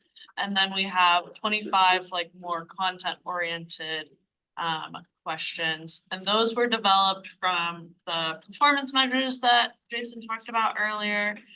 Trying to think about what data do we want to get from this survey that Parks doesn't have anywhere else, or doesn't have as much of a response or as representative of a response anywhere else. And then a lot of the content is also driven from the 2017 survey, trying to figure out how we can repeat some of that. Even though a lot has changed in Portland, I think, as we just heard, since 2017, still trying to think about how can we have some continuity. And then, of course, so much of it came from talking with all of the divisions and really working with them about what do they want to hear, what do they want to know, what research questions do they have. And so everything in the content kind of fell into two primary subject areas. The first around parks, natural areas, trees, and then the second being recreation activities. It was really important to us, knowing that this was going to be such a large sample, that we tried to make this survey as accessible, not only to people who are often engaged with capital P parks, but also people who either whether or not they are engaged in community centers or going to parks or things like that, people who maybe think that they don't have enough to say, or people who think that they don't have enough experience with Parks and Rec to be able to really say definitively, like, well, I think this is how this should work. We really tried to make things as accessible to them as possible and make it really clear that we still do want to hear your opinions, regardless of your level of previous engagement or experience or knowledge. So that's also part of kind of what drove having those two distinct subject areas, is because we asked a lot of similar questions in both. So we asked about barriers to participation, we asked about perceptions around maintenance and cleanliness, feeling safe and feeling welcome, and then asked folks to kind of rank what they saw as most important, both in parks features and in programs. And again, we tried to really, even though we were asking similar questions, we tried to really separate them to hopefully help people visualize, okay, if I'm in a park, how safe do I feel? What's important to me there? What's important to my family there? And then kind of switching gears. So like, okay, if I'm in a community center, or even if I've never been to a community center, what would be important to me there? What would I like to see there? So that's kind of how we tried to approach things, and that's kind of the overarching there. And because we're data people, I wanted to just show kind of, again, we really tried to work really closely with the divisions to understand what felt most important for them to hear. And so this is not necessarily all of the questions in the survey or the number of questions in the survey that will pertain to each of the divisions, but it's more to say, from the research questions that they gave us, from the things that they said were really important, this is the breakdown for each division of like what then was turned into a survey item. There's definitely like overlap between them and things like that, but I think it's nice to kind of see that like we really did try to get a lot from everybody, and it's cool to also see like some of the people on the Zoom and then Maximo that we got to talk to, so. Yeah, that's everything on content. Any questions about the survey content while we're on that subject area? Actually, I do. So I guess when we looking at some of the Likert scale, so not at all to, you know, very important. Are there some assumptions being made around seating, the seating benches? Cause I'm looking at seating and then I'm looking also at picnic areas. And we had a beautiful picnic area that was covered yesterday, and how are we making a distinction between maybe standalone benches versus picnic areas that have picnic tables versus picnic areas that might be in the grass or something like that? At this point, the way it's written in the survey, it will be up to the individuals to focus their thinking. What we'll be able to do though is we'll be able to look at the data and see if there are certain things in there that are highly correlated. And meaning they're really related to each other. And so that might be a way of trying to see if people were thinking about the same thing when they were answering both of those, but because one is really focused on the activity of picnicking versus the other one, which is really talking about having enough places to sit down. One of the things in the listening sessions we learned last summer is that parents wanted places to sit, especially near play areas with kids. And so there, I believe, will be a different interpretation of the seating versus the picnic. But we can look at it analytically as well. And just to be fully transparent, like that, both of those long grids were something that we worked on a lot with the divisions that they are most tied to, because again, trying to make this as accessible as possible to varying levels of engagement and participation. We really wanted to reduce participant burden as much as possible. And so there are obviously some tricky things, but yeah, even though they did turn out to be very long, we really tried to be thoughtful about like, okay, what do the divisions most want to know about? What are they, and not only do what they most want to know about, but what do they actually feel like they could do something about depending on the results from the survey. I appreciate that. The other one I wanted to ask about is dog off leash areas. Does that assume that they're mostly fenced in? Or could that also be open space? Because I think there's a difference about how we talk about things within probably Parks and Rec versus how they're gonna be perceived by community members. And I think a lot of these questions like are perfect right in the middle. But I was just wondering with those seating versus picnic, you know, leash, off leash areas, are there some assumptions that might be part of the everyday vernacular in Parks and Rec? They may not be picked up by everyday community members. I think we come at it from the perspective that we have very defined areas where people can run their dogs off leash, and that's how, and those are, you know, those are well marked and they're, you know, on our website and things like that. And so that's how we would hope that would be answered. And, you know, because technically you're not supposed to be running your dog off leash in an open area. So again, like Debbie was saying, the other question, ultimately, you know, people are gonna interpret this their own way, but we try to make it clear. I mean, dog off leash areas does mean something in our system very specifically. And hopefully for people who may not know necessarily about those specific areas, they might think, yeah, it would be great to be able to take my dog off the leash and have a place for that to be possible.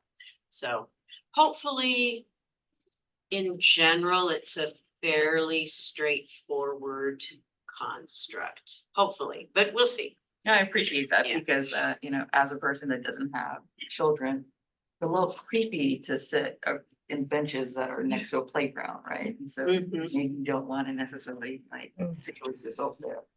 So Yeah. that's something to think That was about. an example of seating. Other people brought up other seating kind of things, just having more of it is put people, it looks like Swen has a. I think Adrian might have been in the queue for it, I'm and not sure. one other.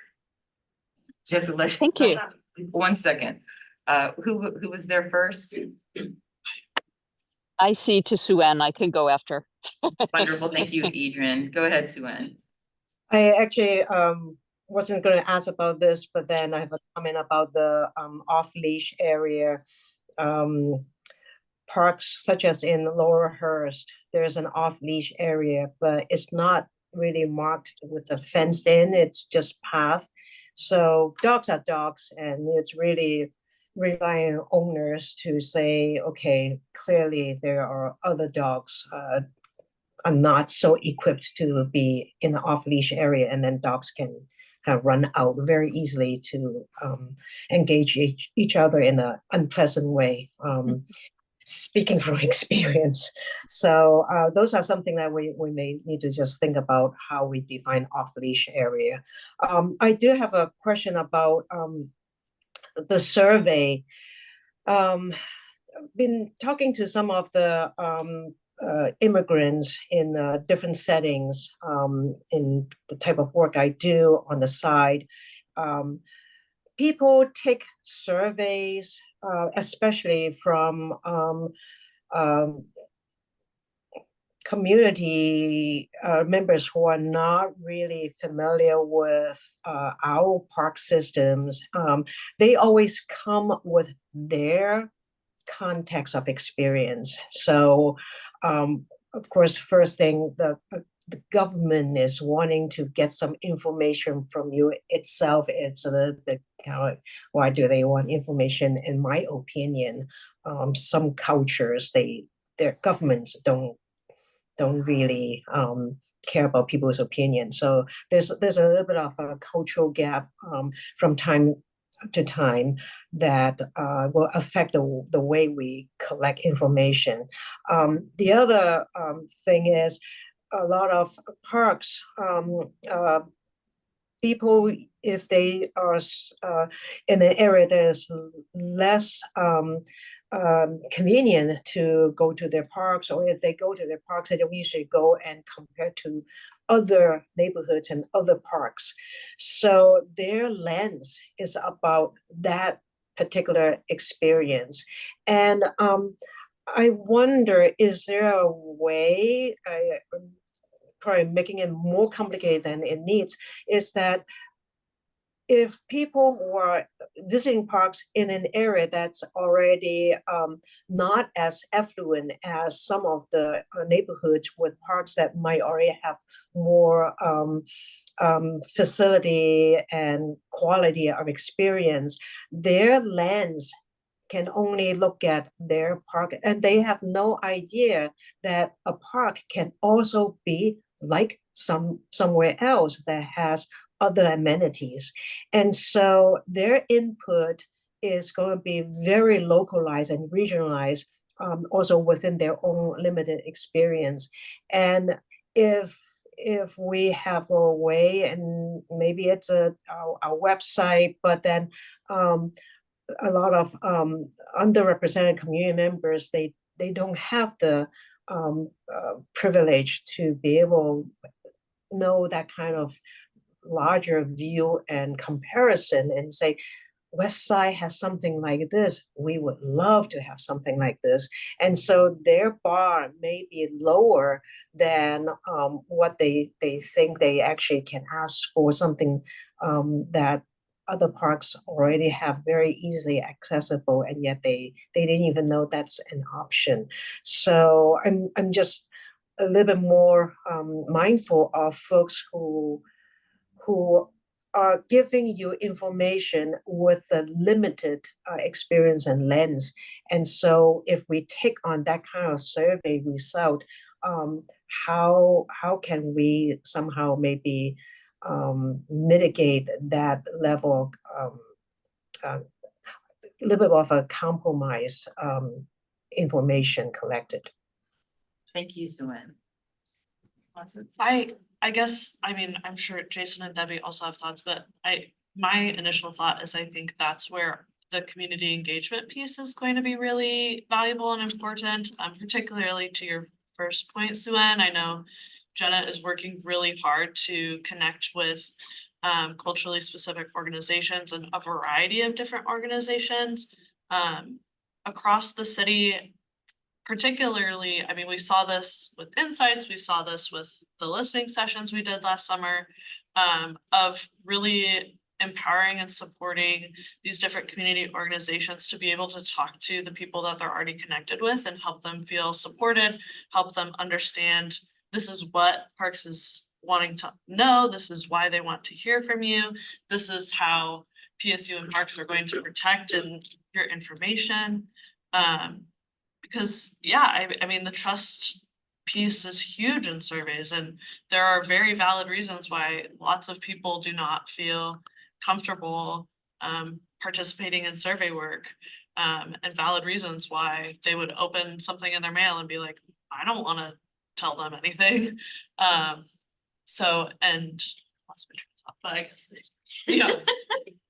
You know, Sue-Ann, the thing you bring up about, you know, what people have as their awareness of parks and what other people don't. There's only so much you can do in a survey, but that sounds like a lovely thing to consider when we go out with focus groups and really try to dig deeper into some of those geographical differences or experiential differences, because that's what focus groups are really good at. We can break down the information by zip code, but nothing smaller than that. Districts. Districts are bigger than zip code. Well, I know, but and different than zip code lines. That makes life really fun when you're doing a survey. But anyway, that sounds like good focus group material. Yeah. Can I have a follow-up that's related here, and Go ahead, Bonnie.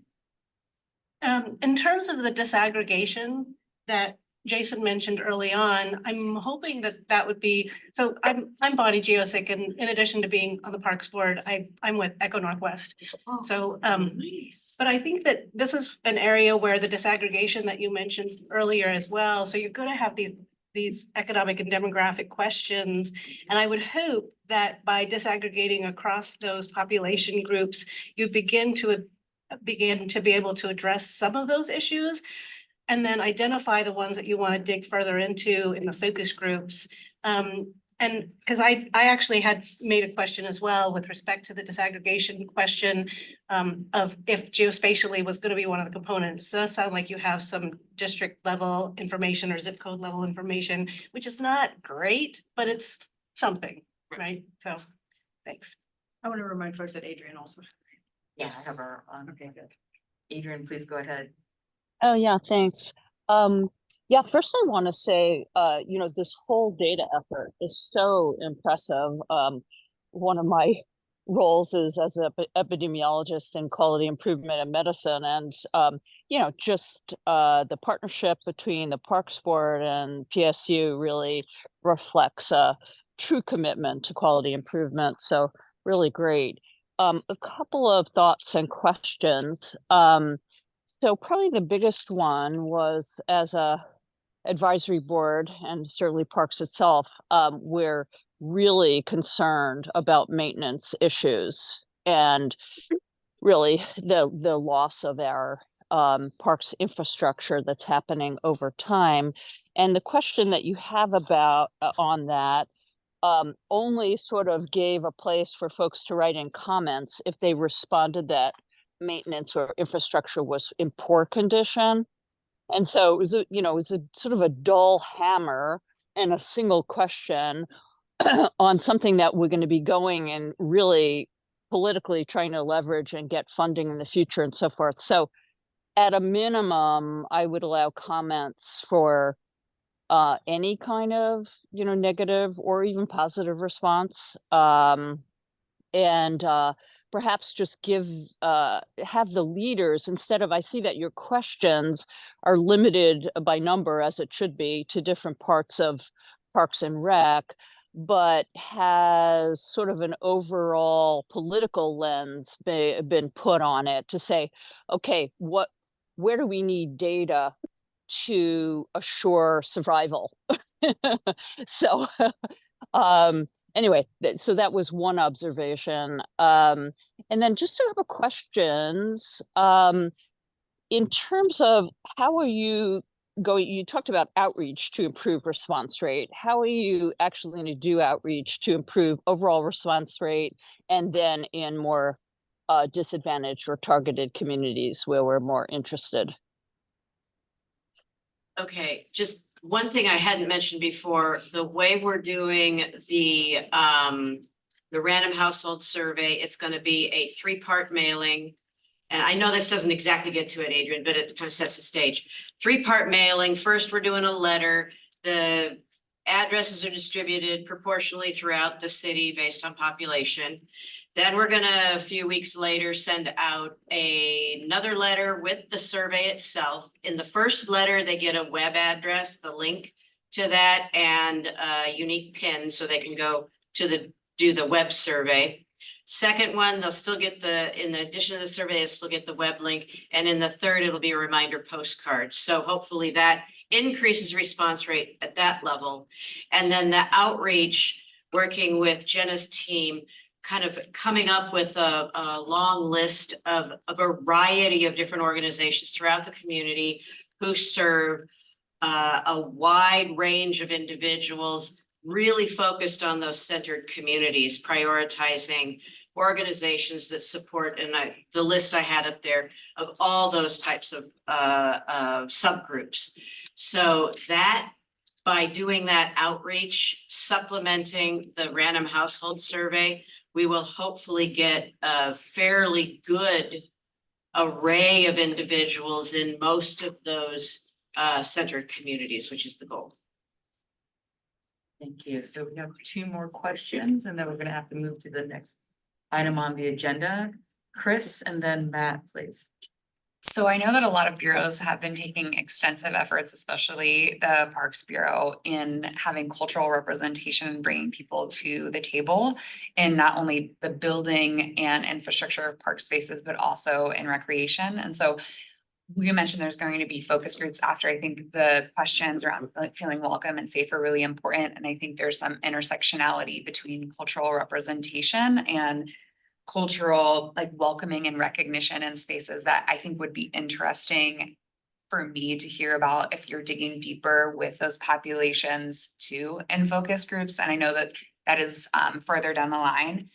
And then I have some kind of specific questions on actual questions that are in the survey.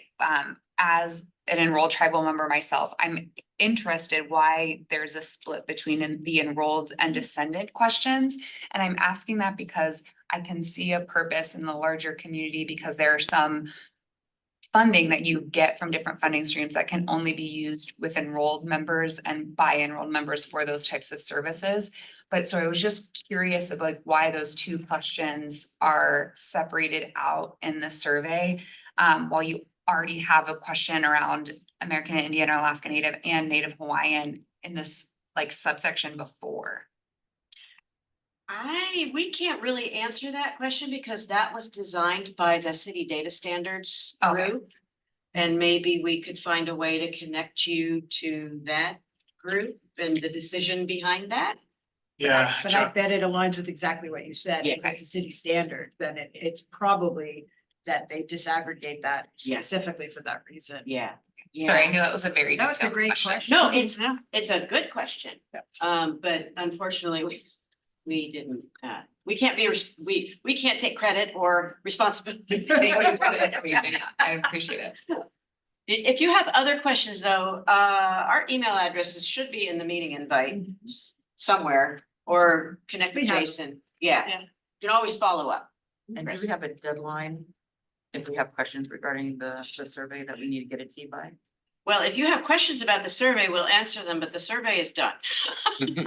Yeah, I want to remind folks that Jason went to the community engagement working group and sort of workshopped this through the working group. And so, so just just a reminder that that was the process that we went through. Yeah, we're- we're we're getting running it short on time. translated and then need to get it printed. Okay, pretty I was quickly. asking for a change, I was I just know. asking for. I know, Yeah. I know, but Totally, but totally. Corbin, if in fact that's something you want, we can't change it. at this point. Well, you put out your email address, so I just wanted to make sure that if people have questions, it's informative and not to actually change the survey. in any particular Right, way. however, I really would like to come back to this group before we do the focus groups. Yeah. And really kind of brainstorm together with that. I was gonna would- conclude with kind of some timeline slides, but I don't know if we have time for that, but we have some more questions too, so. Yep. Well, maybe a good segue. So, thank you for the presentation. We had the focus groups over the summer. We have this, we have more focus groups. I'm curious how they're all integrating together. And I would love to hear some of the findings. And it sounds like maybe sharing some of those. Other question is, I got the survey. It's appropriate for me to fill it out. Absolutely. Well, you didn't get it already. You I must got have this- gotten the Portland Insights. Oh, okay. I didn't click on the QR code. so- Okay. Do that That's one okay. too. Okay. Yeah. do all that. Do all the surveys, yeah, Do them all. Survey Comra is, it's good. And for those of you who are data nerds, we did not deduplicate the samples across Portland Insights and Portland Parks and Rec. So that means that anyone in the city has the random chance of getting both of them. And we're gonna try to see if people do, if they get both, do they do neither, one or the other, or both? It's gonna be interesting. Alright, so Patty, you can go ahead. This is just a quick one. So you said you mailed it out, but you have to do the survey online. What about people who don't have access to technology? The first letter has got the web link. The second mailing has the paper survey itself. Okay. And the other thing is that the survey online and available in print is in 7 languages, 6, 7. I get it. And we also provide the option for folks to reach out to us and we can do the survey with them over the phone if they also. prefer Right, that. large print, screen reader for the web. We've got a lot of. Yep. So thank you so much, and I'm hoping. Sorry. Oh, wait, Matt's back again. Sorry, I just follow up. I don't think I got a response. Are we gonna get a briefing on some of the findings? Oh. I was just gonna ask them. Oh, okay. Follow up, but if we can have Thank you you. back when Yeah. you do have findings, and then following up regarding the. Yeah. Yeah, Yeah. we have a slide of timeline. So, yeah, let me share back, finish off the couple of timeline slides here. All right, really quickly, because I am the chair. It's in the title, I'm gonna chair the meeting. If we can definitely have you back for findings on the survey and then in preparation for the focus groups. It sounds like the board would like to have you there, so let's be in conversation about that. And then Jason, if you want to take us home with the final slides, and then we're gonna move to the next item on our agenda.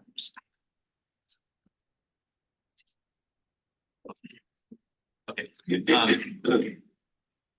Well, here's the detailed timeline. I won't really go into this because we don't have time, but let's talk about the project milestones. What have we done and what do we have left to do?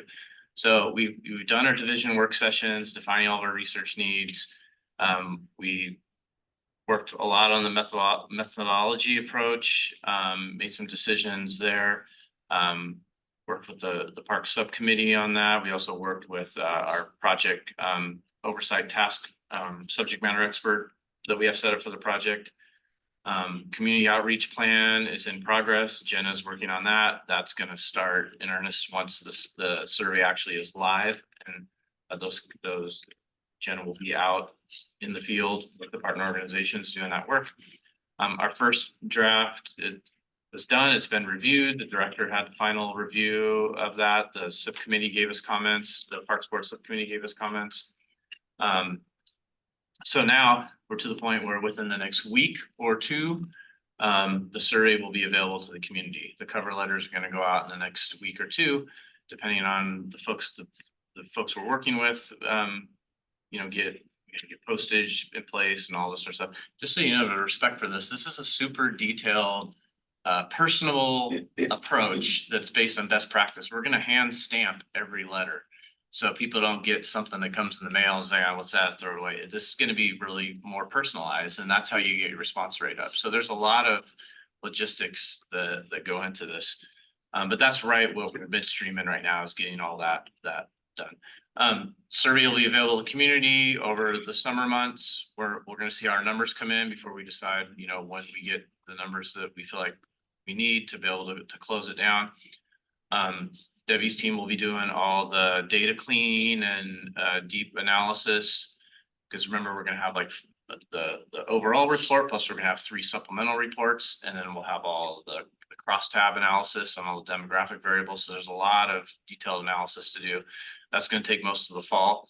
And then we'll have results hopefully around December, January timeframe.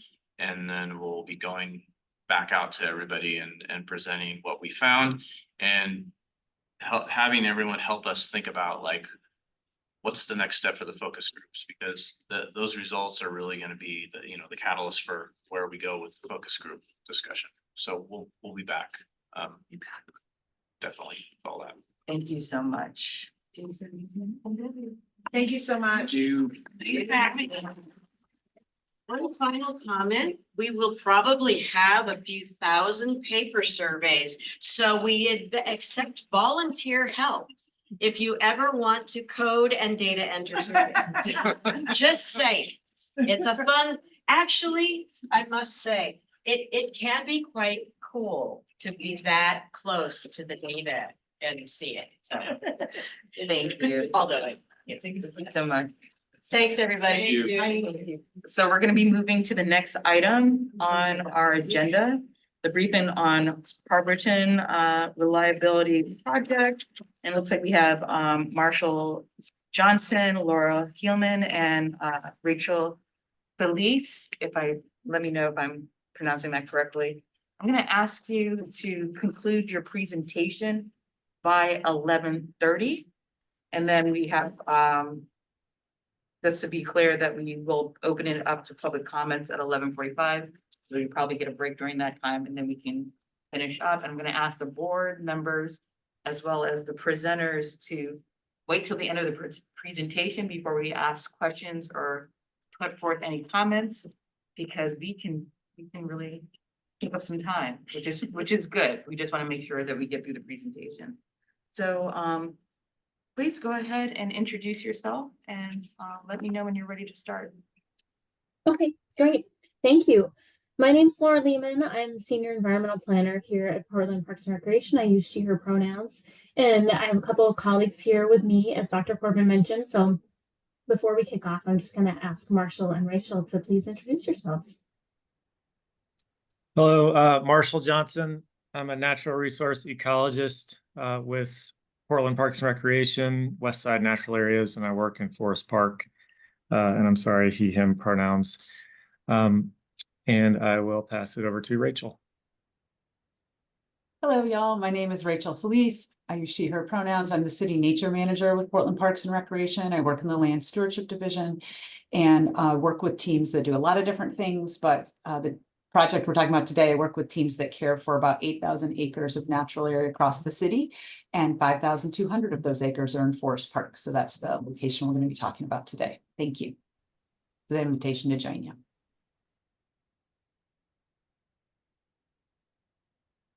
Great, thank you. So thanks for having us here today. As Rachel said, we're just providing an update on a land use application that's been submitted to the Bureau of Development Services by PGE to expand a transmission corridor in Forest Park. So for our little agenda today, I'm going to kick us off with a kind of a high-level overview of the project. Then Marshall's going to talk in a little more detail about the natural resource impacts that would result from the project and a little more detail on the impacts that are proposed. And then I'll wrap it up with a summary of the land use process that's underway and some of the primary concerns that PP&R staff have to date. So to start at the super high level, here's this kind of a vicinity map of where the project's located in the city. You can see the green are PP&R managed properties, and the red oval is around the project site. So you can see it's up in the north unit of Forest Park, the North Management Unit, north of Linton. Here's a little bit of a zoomed in version that just to show more of a the location of the park of the project within the park. I do want to note that this came from PGE's land use application. I do want to note that the outline, the boundary of Forest Park is not correct on this map, but I wanted to share it because it does a good job of showing exactly where the work's proposed. So you can see some of the work is proposed outside the park on the other side of Highway 30 near the Harborton substation. Then most of the work is proposed within the park. And then that skinny black line that comes all the way over to the other side, hopefully you can see my mouse, is an access road that they would use to access the work area. And zooming in just a little more, here's an aerial view that shows the Harborton substation here that the proposed transmission lines would connect to. And then here in the red rectangle is the area of work within the park where most of the impacts would occur. I want to make sure that I mention that PGE has indicated that the Harborton Reliability Project, which is the name of this project, has 5 phases. So the construction of this Harborton substation you see here, that was completed in 2020. That was phase 1. Phase 2, my understanding, is currently underway. It's some transmission upgrades that are related to the substation. And then the current proposal is phase 3. So there are an additional 2 phases. We don't have a lot of information about that right now. PP&R staff has asked PGE to share more information about those phases as they become available. And if we learn anything more and the board's interested, we'd be happy to share. But at this time, we don't know much about those future phases. So to start to get a little bit into the details of what's currently proposed, here's an image of the existing conditions in this part of the transmission corridor. So the dark black lines on this image are the existing PGE lines, and the light gray lines are the existing BPA lines. And then you can see the Harborton substation kind of in the upper right. And this is an image of what the proposed configuration would look like. So this configuration includes an approximately 1,400 foot long new cleared corridor with new and reconfigured transmission lines within it.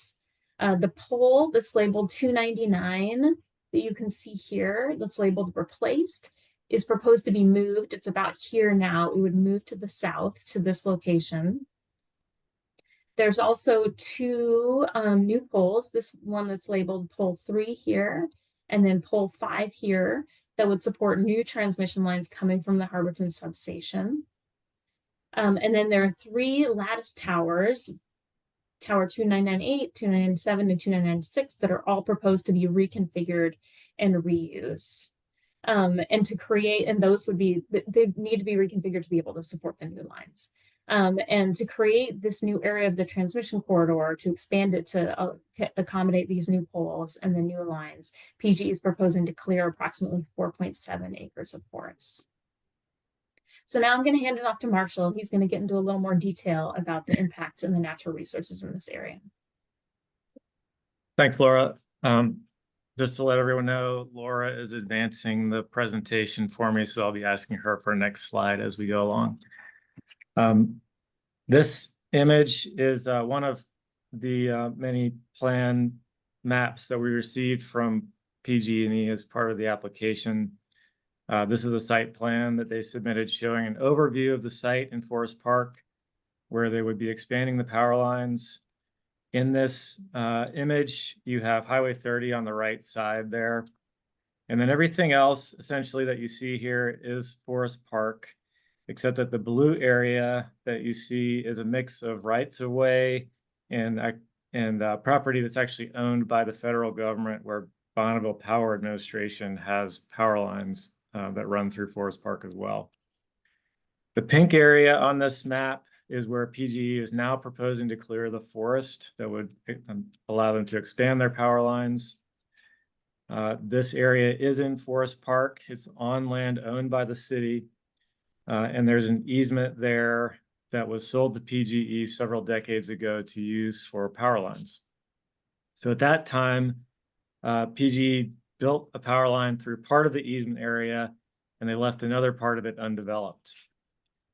The undeveloped portion of the site is currently what we're talking about is a steep, densely forested area with a stream running through the middle of it. Next slide, please. So I just added some lines on this map myself to try to help show where PG is proposing to add the new power lines, which is where I added red lines. The red dots are where new power line towers would be constructed. And then those dark black lines are where they would, where they're proposing to create construction roads for the equipment that they would use to go in and clear that forested area and to do the construction. Next slide, please.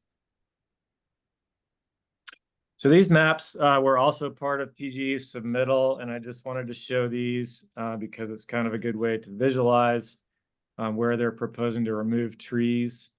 The red dots that you see in this image are represent trees that would be removed. This is the lower portion of the site. Next slide, please. This is the upper portion of the site. So blue dots are trees that would remain. Red dots are ones that would be removed. As you can see, they're proposing a fairly extensive amount of tree removal, including somewhere around 350 trees, many of which are probably around 100-year-old trees. Next slide, please. So this image I made because it's a little bit more clear to see an aerial photograph of the area with the subject site outlined in red. On this, you can see there are existing power line towers here and here that have PG power lines strung on them right now. And you see where they've cleared corridors for those power lines.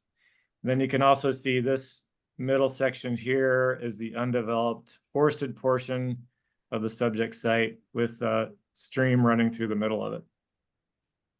Next slide, please. So this site is completely within the City of Portland's environmental protection zone, as was documented in the Natural Resource Inventory adopted by City Council in 2022. You can see the site, which is outlined there in yellow. I added that line. Is designated with the highest ranking for riparian habitat. Next slide, please. This is an example of what it looks like on the ground. This is the second growth forest. It's a mixed conifer and deciduous forest. It's primarily composed of Douglas fir, big leaf maple, western red cedar, as well as smaller components of alders, grand fir, hemlock, and Pacific dogwood, and probably a few others. Next slide, please. So this is just one example of a large cedar tree on the site that PG is proposing to remove. Next slide, please. And an example of a large multi-trunked big leaf maple also proposed for removal. There are quite a few large maple trees, kind of like this one on the site, that have multiple trunks and a large canopy. Next slide, please. There are also quite a few a large number of mature Doug fir on the list for removal. But I also want to point out that the site here, it's much more than just a collection of large trees. Although it's a lot of times easy to fall into just focusing on the trees. What we have here is actually a healthy forest ecosystem that's well on its way to achieving the goal of becoming an old growth forest, which is what it was set aside for when the City of Portland made it part of Forest Park. It currently has multiple canopy layers, diverse native plant communities in the overstory, in the midstory, and on the ground. It has streams and wetlands. There are large fallen and standing dead trees, layers of deep organic material overlaying healthy forest soils.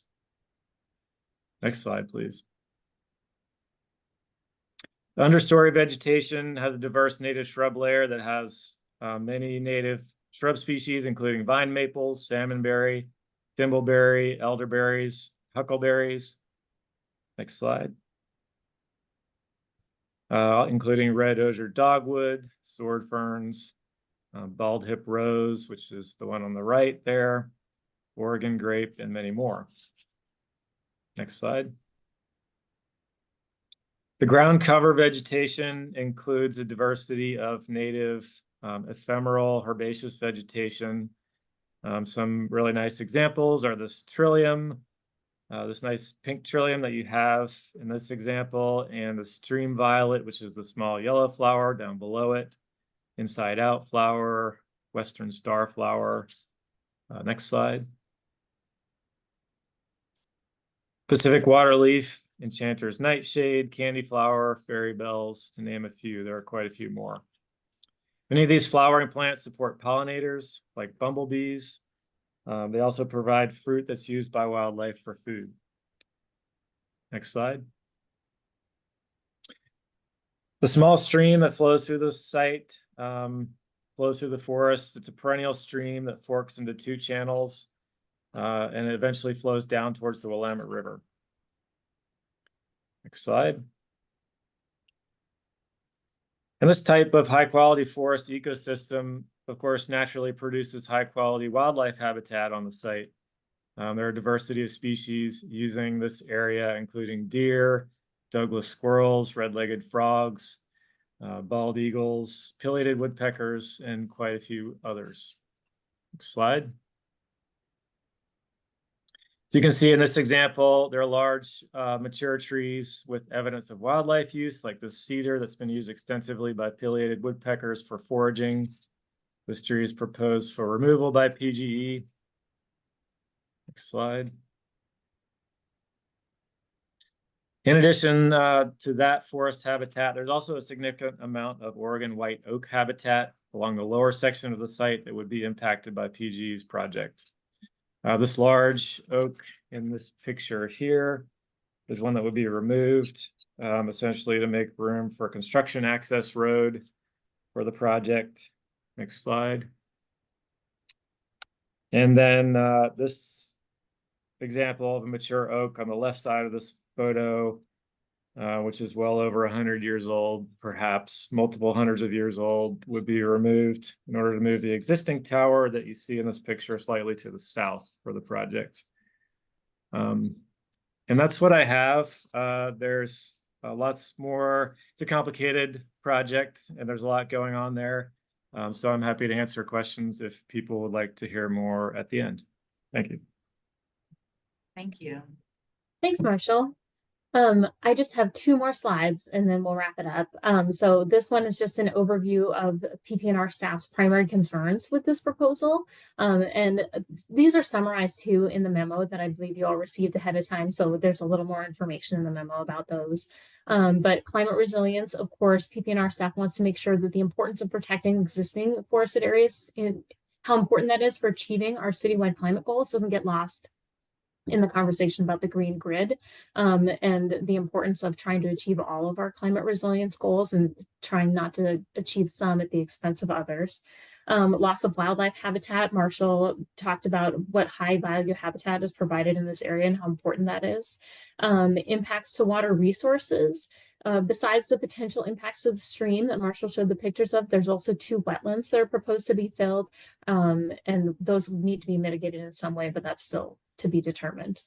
We're also concerned about increased wildfire risk. PGE is required to do an annual wildfire risk reduction plan for their whole system, but that can't completely eliminate the risk from transmission lines. And the city's climate emergency work plan identifies implementation of wildfire prevention actions as one of the key actions that we need to take to achieve our climate resilience goals. We're also concerned about consistency with the Natural Resources Management Plan. This is a forest park specific plan. It provides the approval criteria that the proposal needs to meet in order to be approved through the land use process. So this week, staff had the opportunity to provide a round of comments to the Bureau of Development Services about the completeness of the application.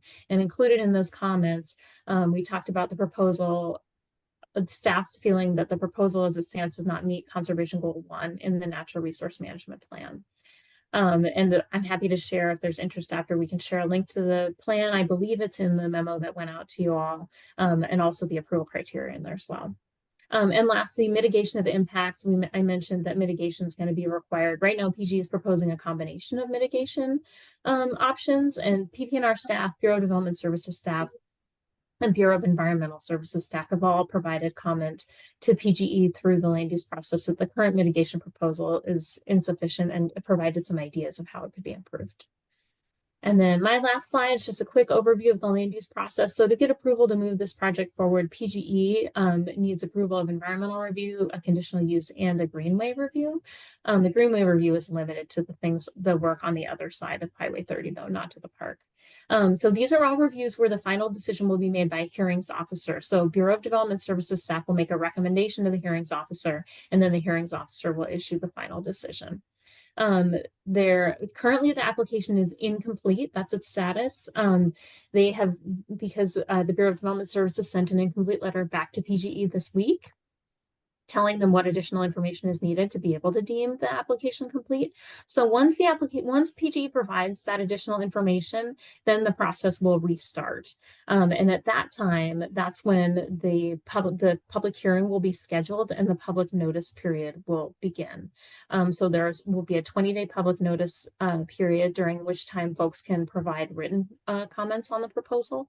And then there also is opportunity for folks to testify via Zoom and give verbal comments at the hearing. I did want to note, and this is noted in the memo, that if folks do provide testimony or comments on the proposal, that it is required to focus on the approval criteria. And we provided an attachment to the memo with some of the approval criteria listed in there, but also happy to answer questions about that.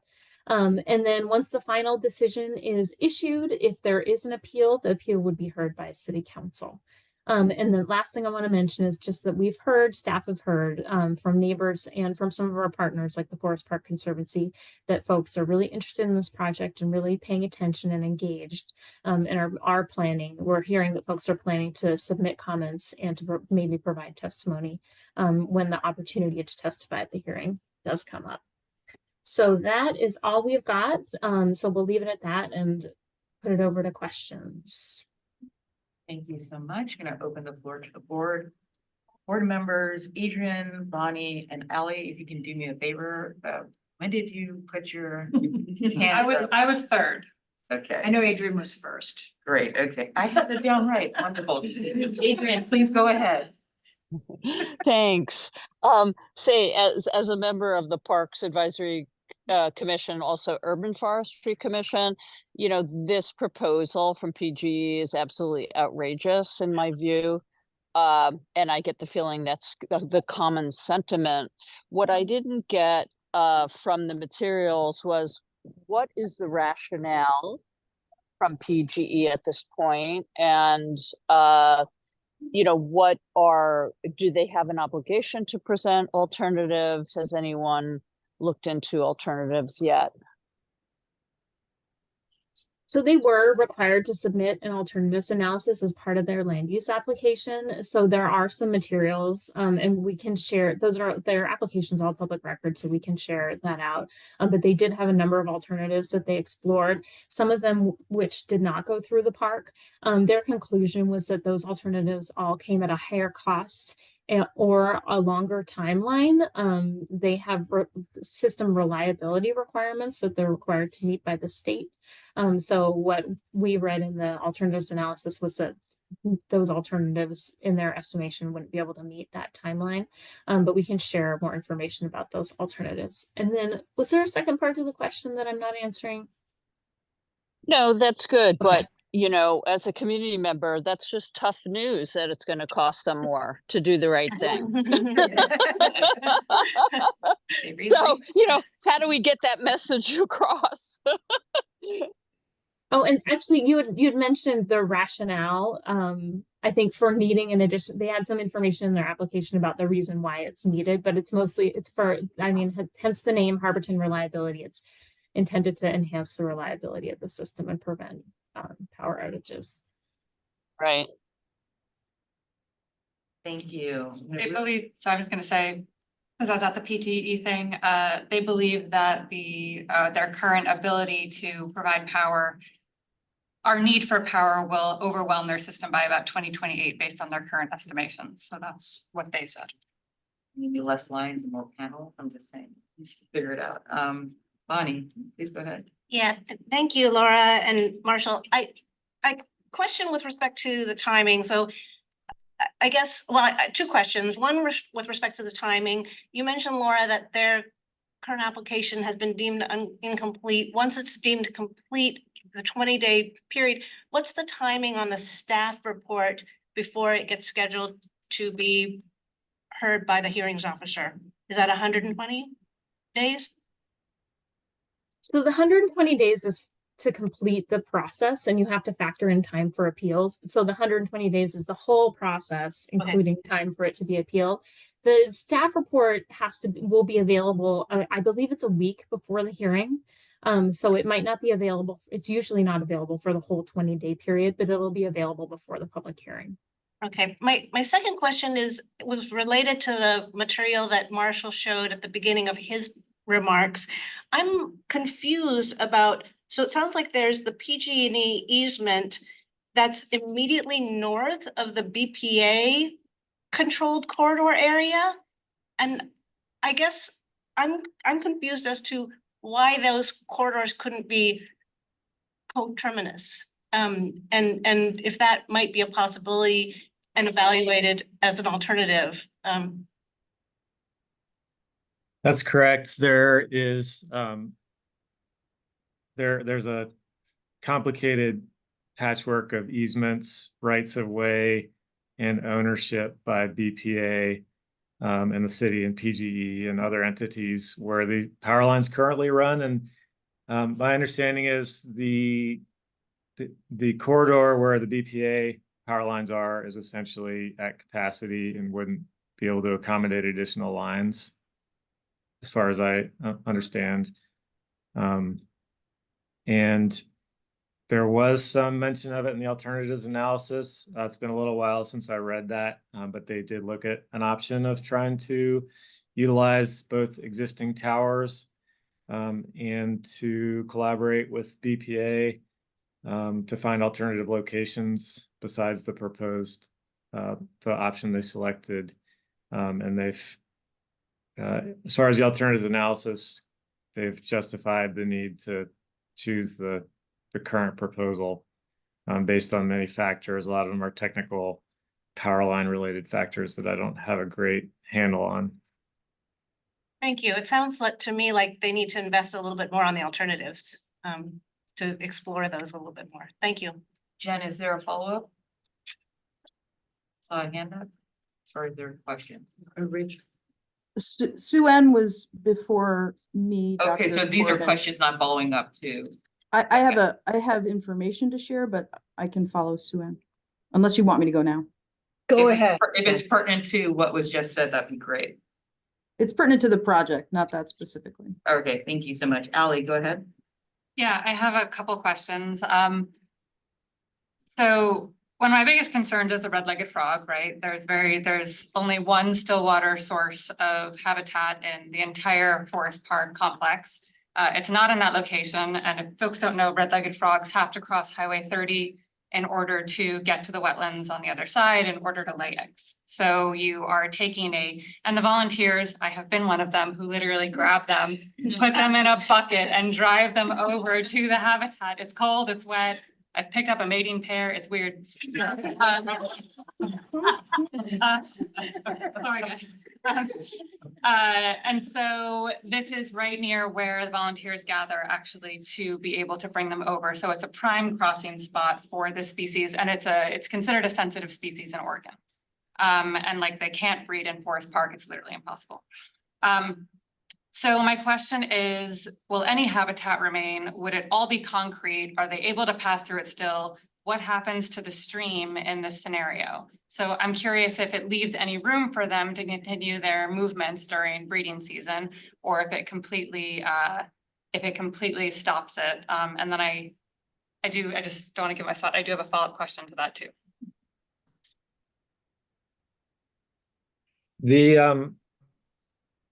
My understanding is that the Arborton wetlands where the frogs cross from Forest Park to that the access won't change significantly with this particular project. It's more likely that it's going to impact upland habitat where the frogs live not necessarily that it would block migration paths for the frogs. PGE did come in originally a couple of years ago with a proposal for a third new line that would have run up through the middle of this subject site and would have been right on top of the stream.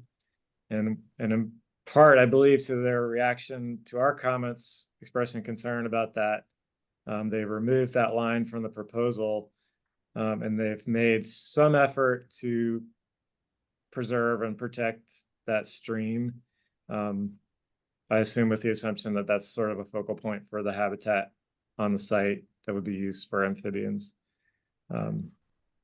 But it's a complicated question, and I think there's a lot that's still not understood about the migration pattern and the habitat needs of these frogs. So that's certainly a concern that we're focusing on as one of many for this project.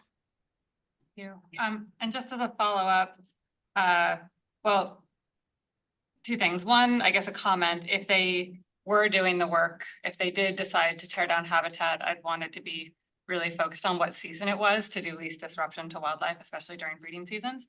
And second, and maybe this is a question for PGE, but I was wondering if they've studied the alternative to co-locate the new upgraded transmission lines in a buried trench under the existing power poles to limit the impact on wildlife. And I don't know if you would know that. I can always email the PGE because I have a website with an email, because that might be too detailed for this. I believe that is, oh, Marshall, did you want to go ahead? No, I probably don't have more information than you do, Laura. I was just going to say that I believe one of the alternatives discussed in there, it's a lengthy alternatives analysis that looks at many different factors. And I know, and somewhere in there was mentioned a reason why it didn't make sense to do underground lines. And I think it had to do with the amount of impact in the end would be greater than the current proposal. Impact on habitat or impact on bank accounts? Probably both, but I know for habitat wise, I think the area and the soil disturbed for it would actually be more than building the towers that they're proposing to build and running these lines from tower to tower. So you don't have, the habitat's not concrete then, it's towers built within a section, but it's not filled in land, correct? That's correct. So they would build 3 new towers. Each tower would include an impact area below it where, you know, there would be clearing and some significant grading where they have to build like a flat landing. Then they would construct the tower there, and they would run the lines from tower to tower. And then part of the issue is that beneath those lines, you can't have tall trees. So trees are being removed because they would be beneath the lines. There could still be viable habitat and low growing trees producing forest habitat beneath the lines, but it wouldn't be the same forest that's currently there because that forest is too tall. Thank you, really appreciate the answers. Thank you. Rachel, did you want to jump in? It looks like you wrote. Sure, I can. I put most of what I wanted to say in the chat, that as a part, so the alternatives analysis that's part of the public document that folks can read, I think is about 45 pages long, but there is a table in there that evaluates a number of the different ideas, I think 7 or 8 of them, against the criteria of cost, timeliness, and environmental impact. So if folks want to look at table 2 of the alternatives analysis, they can. Additionally, PGE did commission a report of looking at more than 20 alternatives that was produced by Toth and Associates. Oops, I wrote and Associated. That's a typo. Toth and Associates in 2022, and we have asked for a copy of that full report, but we haven't seen it yet. I just wanted to complete that answer a little bit. Thank you, Rachel. Matt. Thanks for your presentation. 2 questions. One, it may be premature. It says in the briefing report that you're thinking about mitigation and alternative options, but I'm wondering if there's any that Parks feel strongly about that you're able to speak to. And then secondly, presuming the easement doesn't give you any ability to push back on any of this, otherwise you would have. Thank you. I can speak to some of that. So the my understanding of the easement is that, yes, it was granted to PGE decades ago for power line construction in this area, but it does include a clause that requires them to comply with local, state, and federal regulations while doing so. So I think there may still be issues to discuss about the easement and exactly how the legality of it factors into the decision. The mitigation, they have submitted a fairly lengthy and complex proposal for mitigation, which is one of the requirements for the application that they had to submit to the Bureau of Development Services. And we have reviewed that and provided comments on it. The general sense from both parks as well as Bureau of Development Services, and also comments I've seen from the Bureau of Environmental Services, are that the mitigation proposal is not adequate to compensate for their proposed impacts. It included several things, including replanting underneath the new power lines with a lower growing forest type. It included suggested funding for a project that's underway to a feasibility assessment, basically, that's underway to look at an underpass below Highway 30 for frog passage, and planting trees off-site. So it was a pretty well developed mitigation package, but we felt that it was generally inadequate, and we are looking forward to engaging with them on a discussion about what might be more appropriate if we get to that point. Thank you so much. Moving to Suen, please go ahead. Yeah, I'm questioning, has Parks been involved in their phase 1, phase 2 work? And did we have a position in those 2 phases? And I have another follow-up question. We haven't been involved in those 2 phases, and they don't impact the park, and so we haven't participated in that process. Okay, so my follow-up question is, you're coming to a board, and what impact can we put into our kind of collective maybe decision? Are you looking for a decision, support? And if collectively, I get a little sense here, if collectively we say no, what impact will that no be, and will PG say, okay, we'll look at something else? Well, I think if the board were to choose to provide comments in the land use process, a letter or something like that, or to testify at the hearing, then that would have the, as we mentioned in our memo, if the testimony focuses on the approval criteria, then the hearings officer will take that into account when making the decision. So if the board wanted to provide impact, saying this proposal is a huge impact and it doesn't meet the approval criteria in our view, and these are the reasons why, then the hearings officer would take that into account in making their decision on whether to approve or deny the application for the environmental review. Does that answer the question? The hearing officers is the city, representing the city, collectively, or is it the hearing officer from Parks? So they're like a contractor that the Bureau of Development Services that work. So they're hired by the Bureau of Development Services, but they're not a city employee.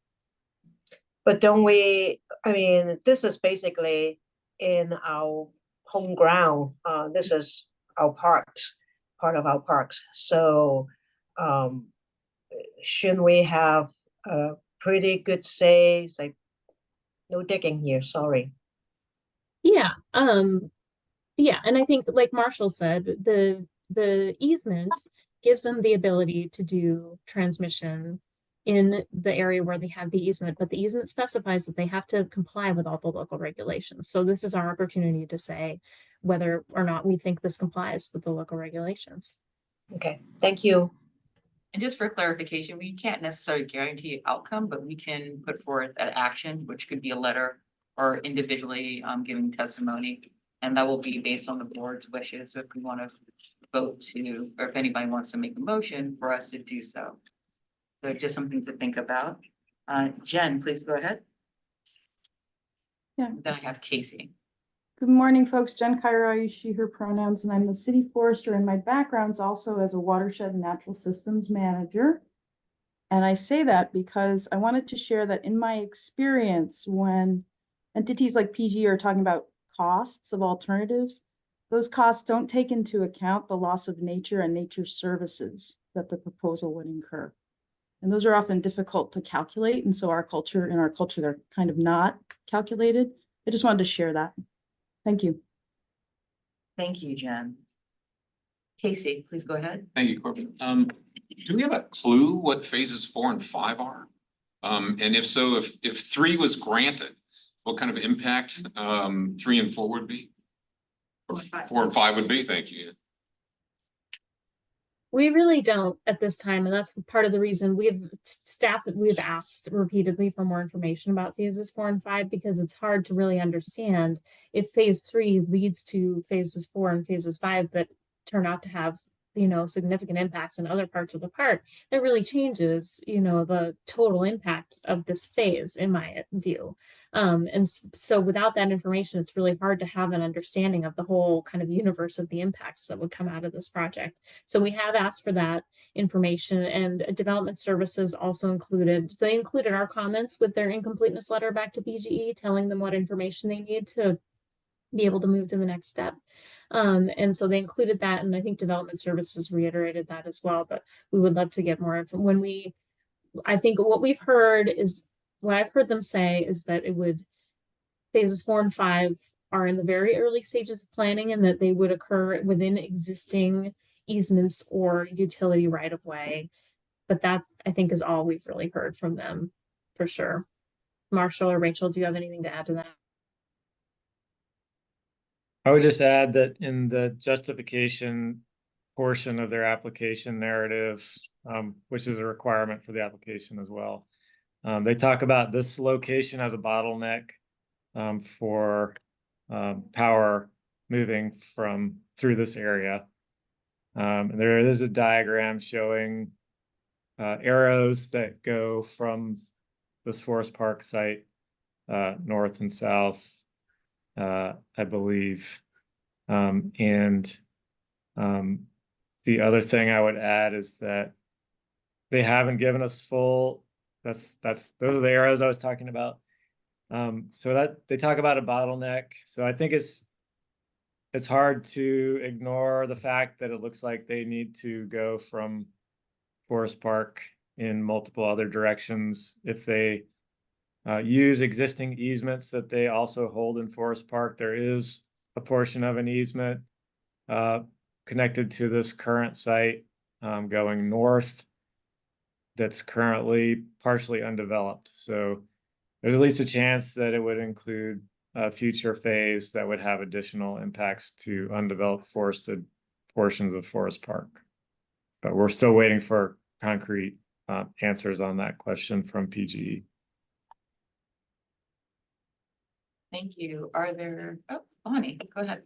Yeah, thank you so much. I'm gonna make a recommendation for you all, since I'm not gonna be here. But since the application is currently still incomplete, and it sounds like there are a few items that BPS and I guess BDS and Parks have requested, I think maybe the thing for this body to do would be to continue to monitor this, but that when it is deemed complete, this body consider taking an official position, but also including as part of the requirement that PGE submits, including ecosystem service costs, or the value of ecosystem services that would be lost as a result of their proposal within the context of the benefit cost associated. Thank you, Bonnie. Ally. Just also a note on our advocacy as a board. Usually one person from the board would represent and say, yes, this is the board position. But that doesn't mean everyone else can't show up as a private person to also testify, not necessarily on behalf of the board, but having been worked in advocacy in this town for 8 years now, numbers really matter. So in something like this, we may want to coordinate in a way that's not just a single person testifying, but rather everyone with their various levels of expertise coming in and testifying from different capacities. So we might want to strategize in that. If I can, thank you for that, Ally. I'm going to take a pause really quickly just to make sure whether we have anybody in person or possibly online that is here for public comments. Great, thank you so much. I want to say my piece, but I want to piggyback on what has been said. One, we do need more electricity. Our city is growing. There's ADU units that are taking up green spaces. And so figuring out what does that mean to keep our public green spaces, our old growth forests, any trees that we can is going to be really important. And as I said before, we can't always determine and usually can't just determine outcomes, but we do have the power of the pen, so to speak. And so if anybody wants to bring a motion forward to collectively do an action item, whether through a letter, monitoring, possibly even working with Urban Forestry Commission and putting a letter all together. I would like to take that time if anybody want to make those suggestions, as well as do the work. So it's really great to suggest certain things, but you also want to be on an ad hoc committee to push it from point A to point B. So I want to put that out there. Ally, go ahead. Oh, just yes. Yeah. A motion to create an ad hoc committee to think about an advocacy action, whether that is through testimony, maybe generating specific talking points, possibly an advocacy letter, and monitoring the process. So we have a yes. Yeah, a motion for all of that, yes, and I'm happy to serve on it. Wonderful, thank you. Do we have a second? Second that, I'm sorry. Okay. Yeah, you second. Okay, we have not seconded, all those, that are, I guess we should have discussion first. Because we are going into recess in July. We probably need to figure out, do we give these folks the full carte blanche to put this together and then introduce it to the board, possibly online during July? So a little bit of discussion. Because what is the process? When's the deadline? How is this gonna look like as we recess? But we do have the month of June to also talk about this within our working groups and bring to the Board Affairs Working Group by the end of June. So I just want to open up that space for some discussion before we move forward. Ally. Oh, Adrian added a comment to just maybe coordinate with UFC also. perfect. So I'll be in conversation with you, or the ad hoc committee will be in conversation. Ally, go ahead. Yeah, I think it would be good. The timing of this is kind of funky because it's not a complete application, so I don't know when, and no one knows when exactly all of this is going to happen, including when public comment opens. They haven't said that yet. But I would say, in addition to Urban Forestry Commission, I think we should be in conversation with Forest Park Conservancy. I know Bird Alliance of Oregon is working on this. So I think there's other stakeholders also where we could collaborate in order to make sure that we're putting together a message that's being echoed across. I think that tends to be stronger. So I'd love to also work in community with others who are tackling this issue. So for clarification, you'll be this ad hoc committee will put together a advocacy plan to bring before the board for us to. Yeah, I don't think it's going to be an immediate letter or an immediate action. I think there's going to be planning and gathering information, seeing where this moves, and also, working with parks and to see what, to have some of those more one-on-one conversations.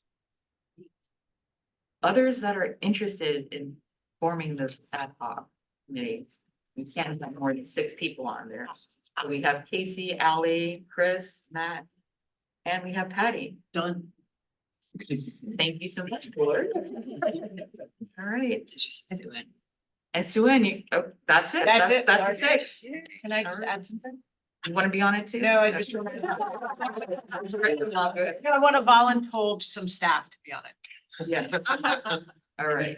Because they have the information, they have the inside, the insight on what's going on the ground. And I think having the factual information that they have regarding Forest Park and the impacts could help not only obviously inform whatever the strategy is, but also to ensure that our stakeholder friends also have the same information, right? So, so that we're all sort of speaking from the same level of understanding and all have the same context.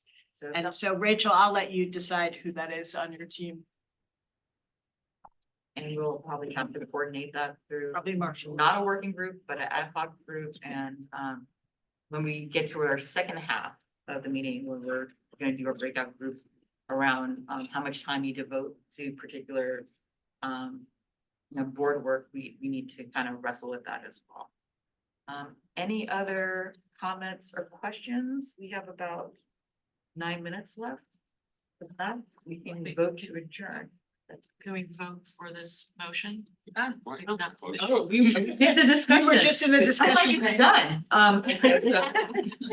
So let's go ahead and put a vote forward for a advocacy planning committee with the understanding that they'll bring forward whatever they decide on the advocacy, possible advocacy actions that they want to put forth, and we'll be working with park staff and possibly with other commissions and being in community to get some feedback. All those in favor?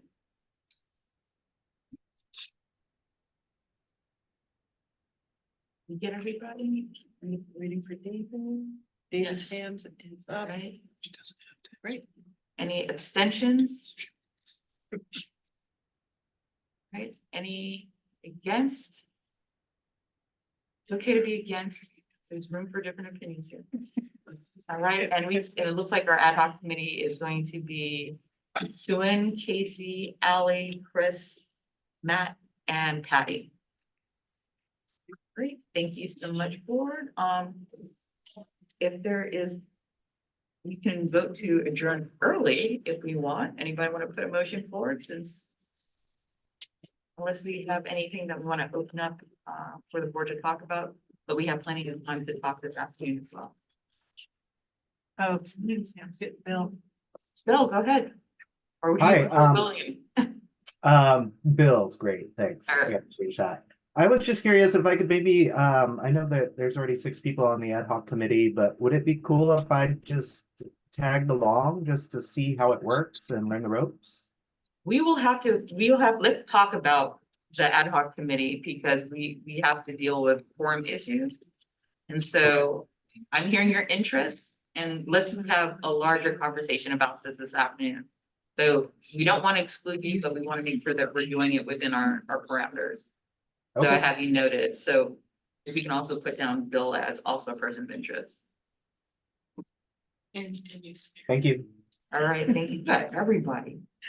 Maybe this is something we need to do in the board meetings. That way we can get everybody in there. Yeah, except we don't have July.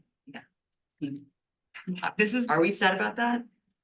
Chris, go ahead. Sorry, this is just like a matter of more general interest. There were some pretty significant changes to public meetings laws on the state level that apply to serial communications, which is not just when we have meetings that then become public meetings when there's a quorum present, but also when there's a quorum of board members on an email string. And so I think it would actually be helpful if we had a little primer at some point around the new parameters of public meetings laws, because I feel like it's come up in certain conversations or when certain communications come out, but they are a little complicated for folks. I know I've just had to do a lot of training within my state agency around that, like what can actually start a public meeting now. But Are we gonna touch a little bit on that and the record retention? I do not know the details. Yeah, I don't know the of details. Should we bring Linda Law in at some point? Would Well, that be the we could certainly address this. I know that Samir's about to tell us that he knows this information. So, yeah, I mean, we can certainly address it future, or at least get information and share with the board electronically. I do believe it should be a conversation. Maybe the Board Affairs Working Group could, learn a little bit more. But I think it'll be a good time since we do have new board members for Yeah, all of us. for sure. Be, Yeah, I'm not informed. familiar with the nuances of the changes though, myself, so I couldn't really speak up. Thank you for bringing that up, Chris. So we'll follow up with that. Samir, did you want to add? Yeah, my question was actually about the content. There are great people at the city attorney's office who could train on this though, so definitely agree with that. But I wanted to know if there was, I think it would be helpful maybe over email just to circulate if PGE submitted the modeling that they use to figure out how much power is gonna be needed in 2028. Because I know often, I can't speak to PGE specifically, but utilities often model it based primarily on population growth without necessarily taking into account reduced consumption per person with the other climate things. So I'd just be curious personally. So. Great, thank you for that addition. Sounds like we're going to adjourn this part of the meeting, have some lunch and hang out with each other and do some breakout sessions. So thank you so much. We're going to conclude this meeting at 11:56. Almost said PM, AM. All right, thank you so much, folks. Thank you. Thanks for having us. Enjoy the rest of your day.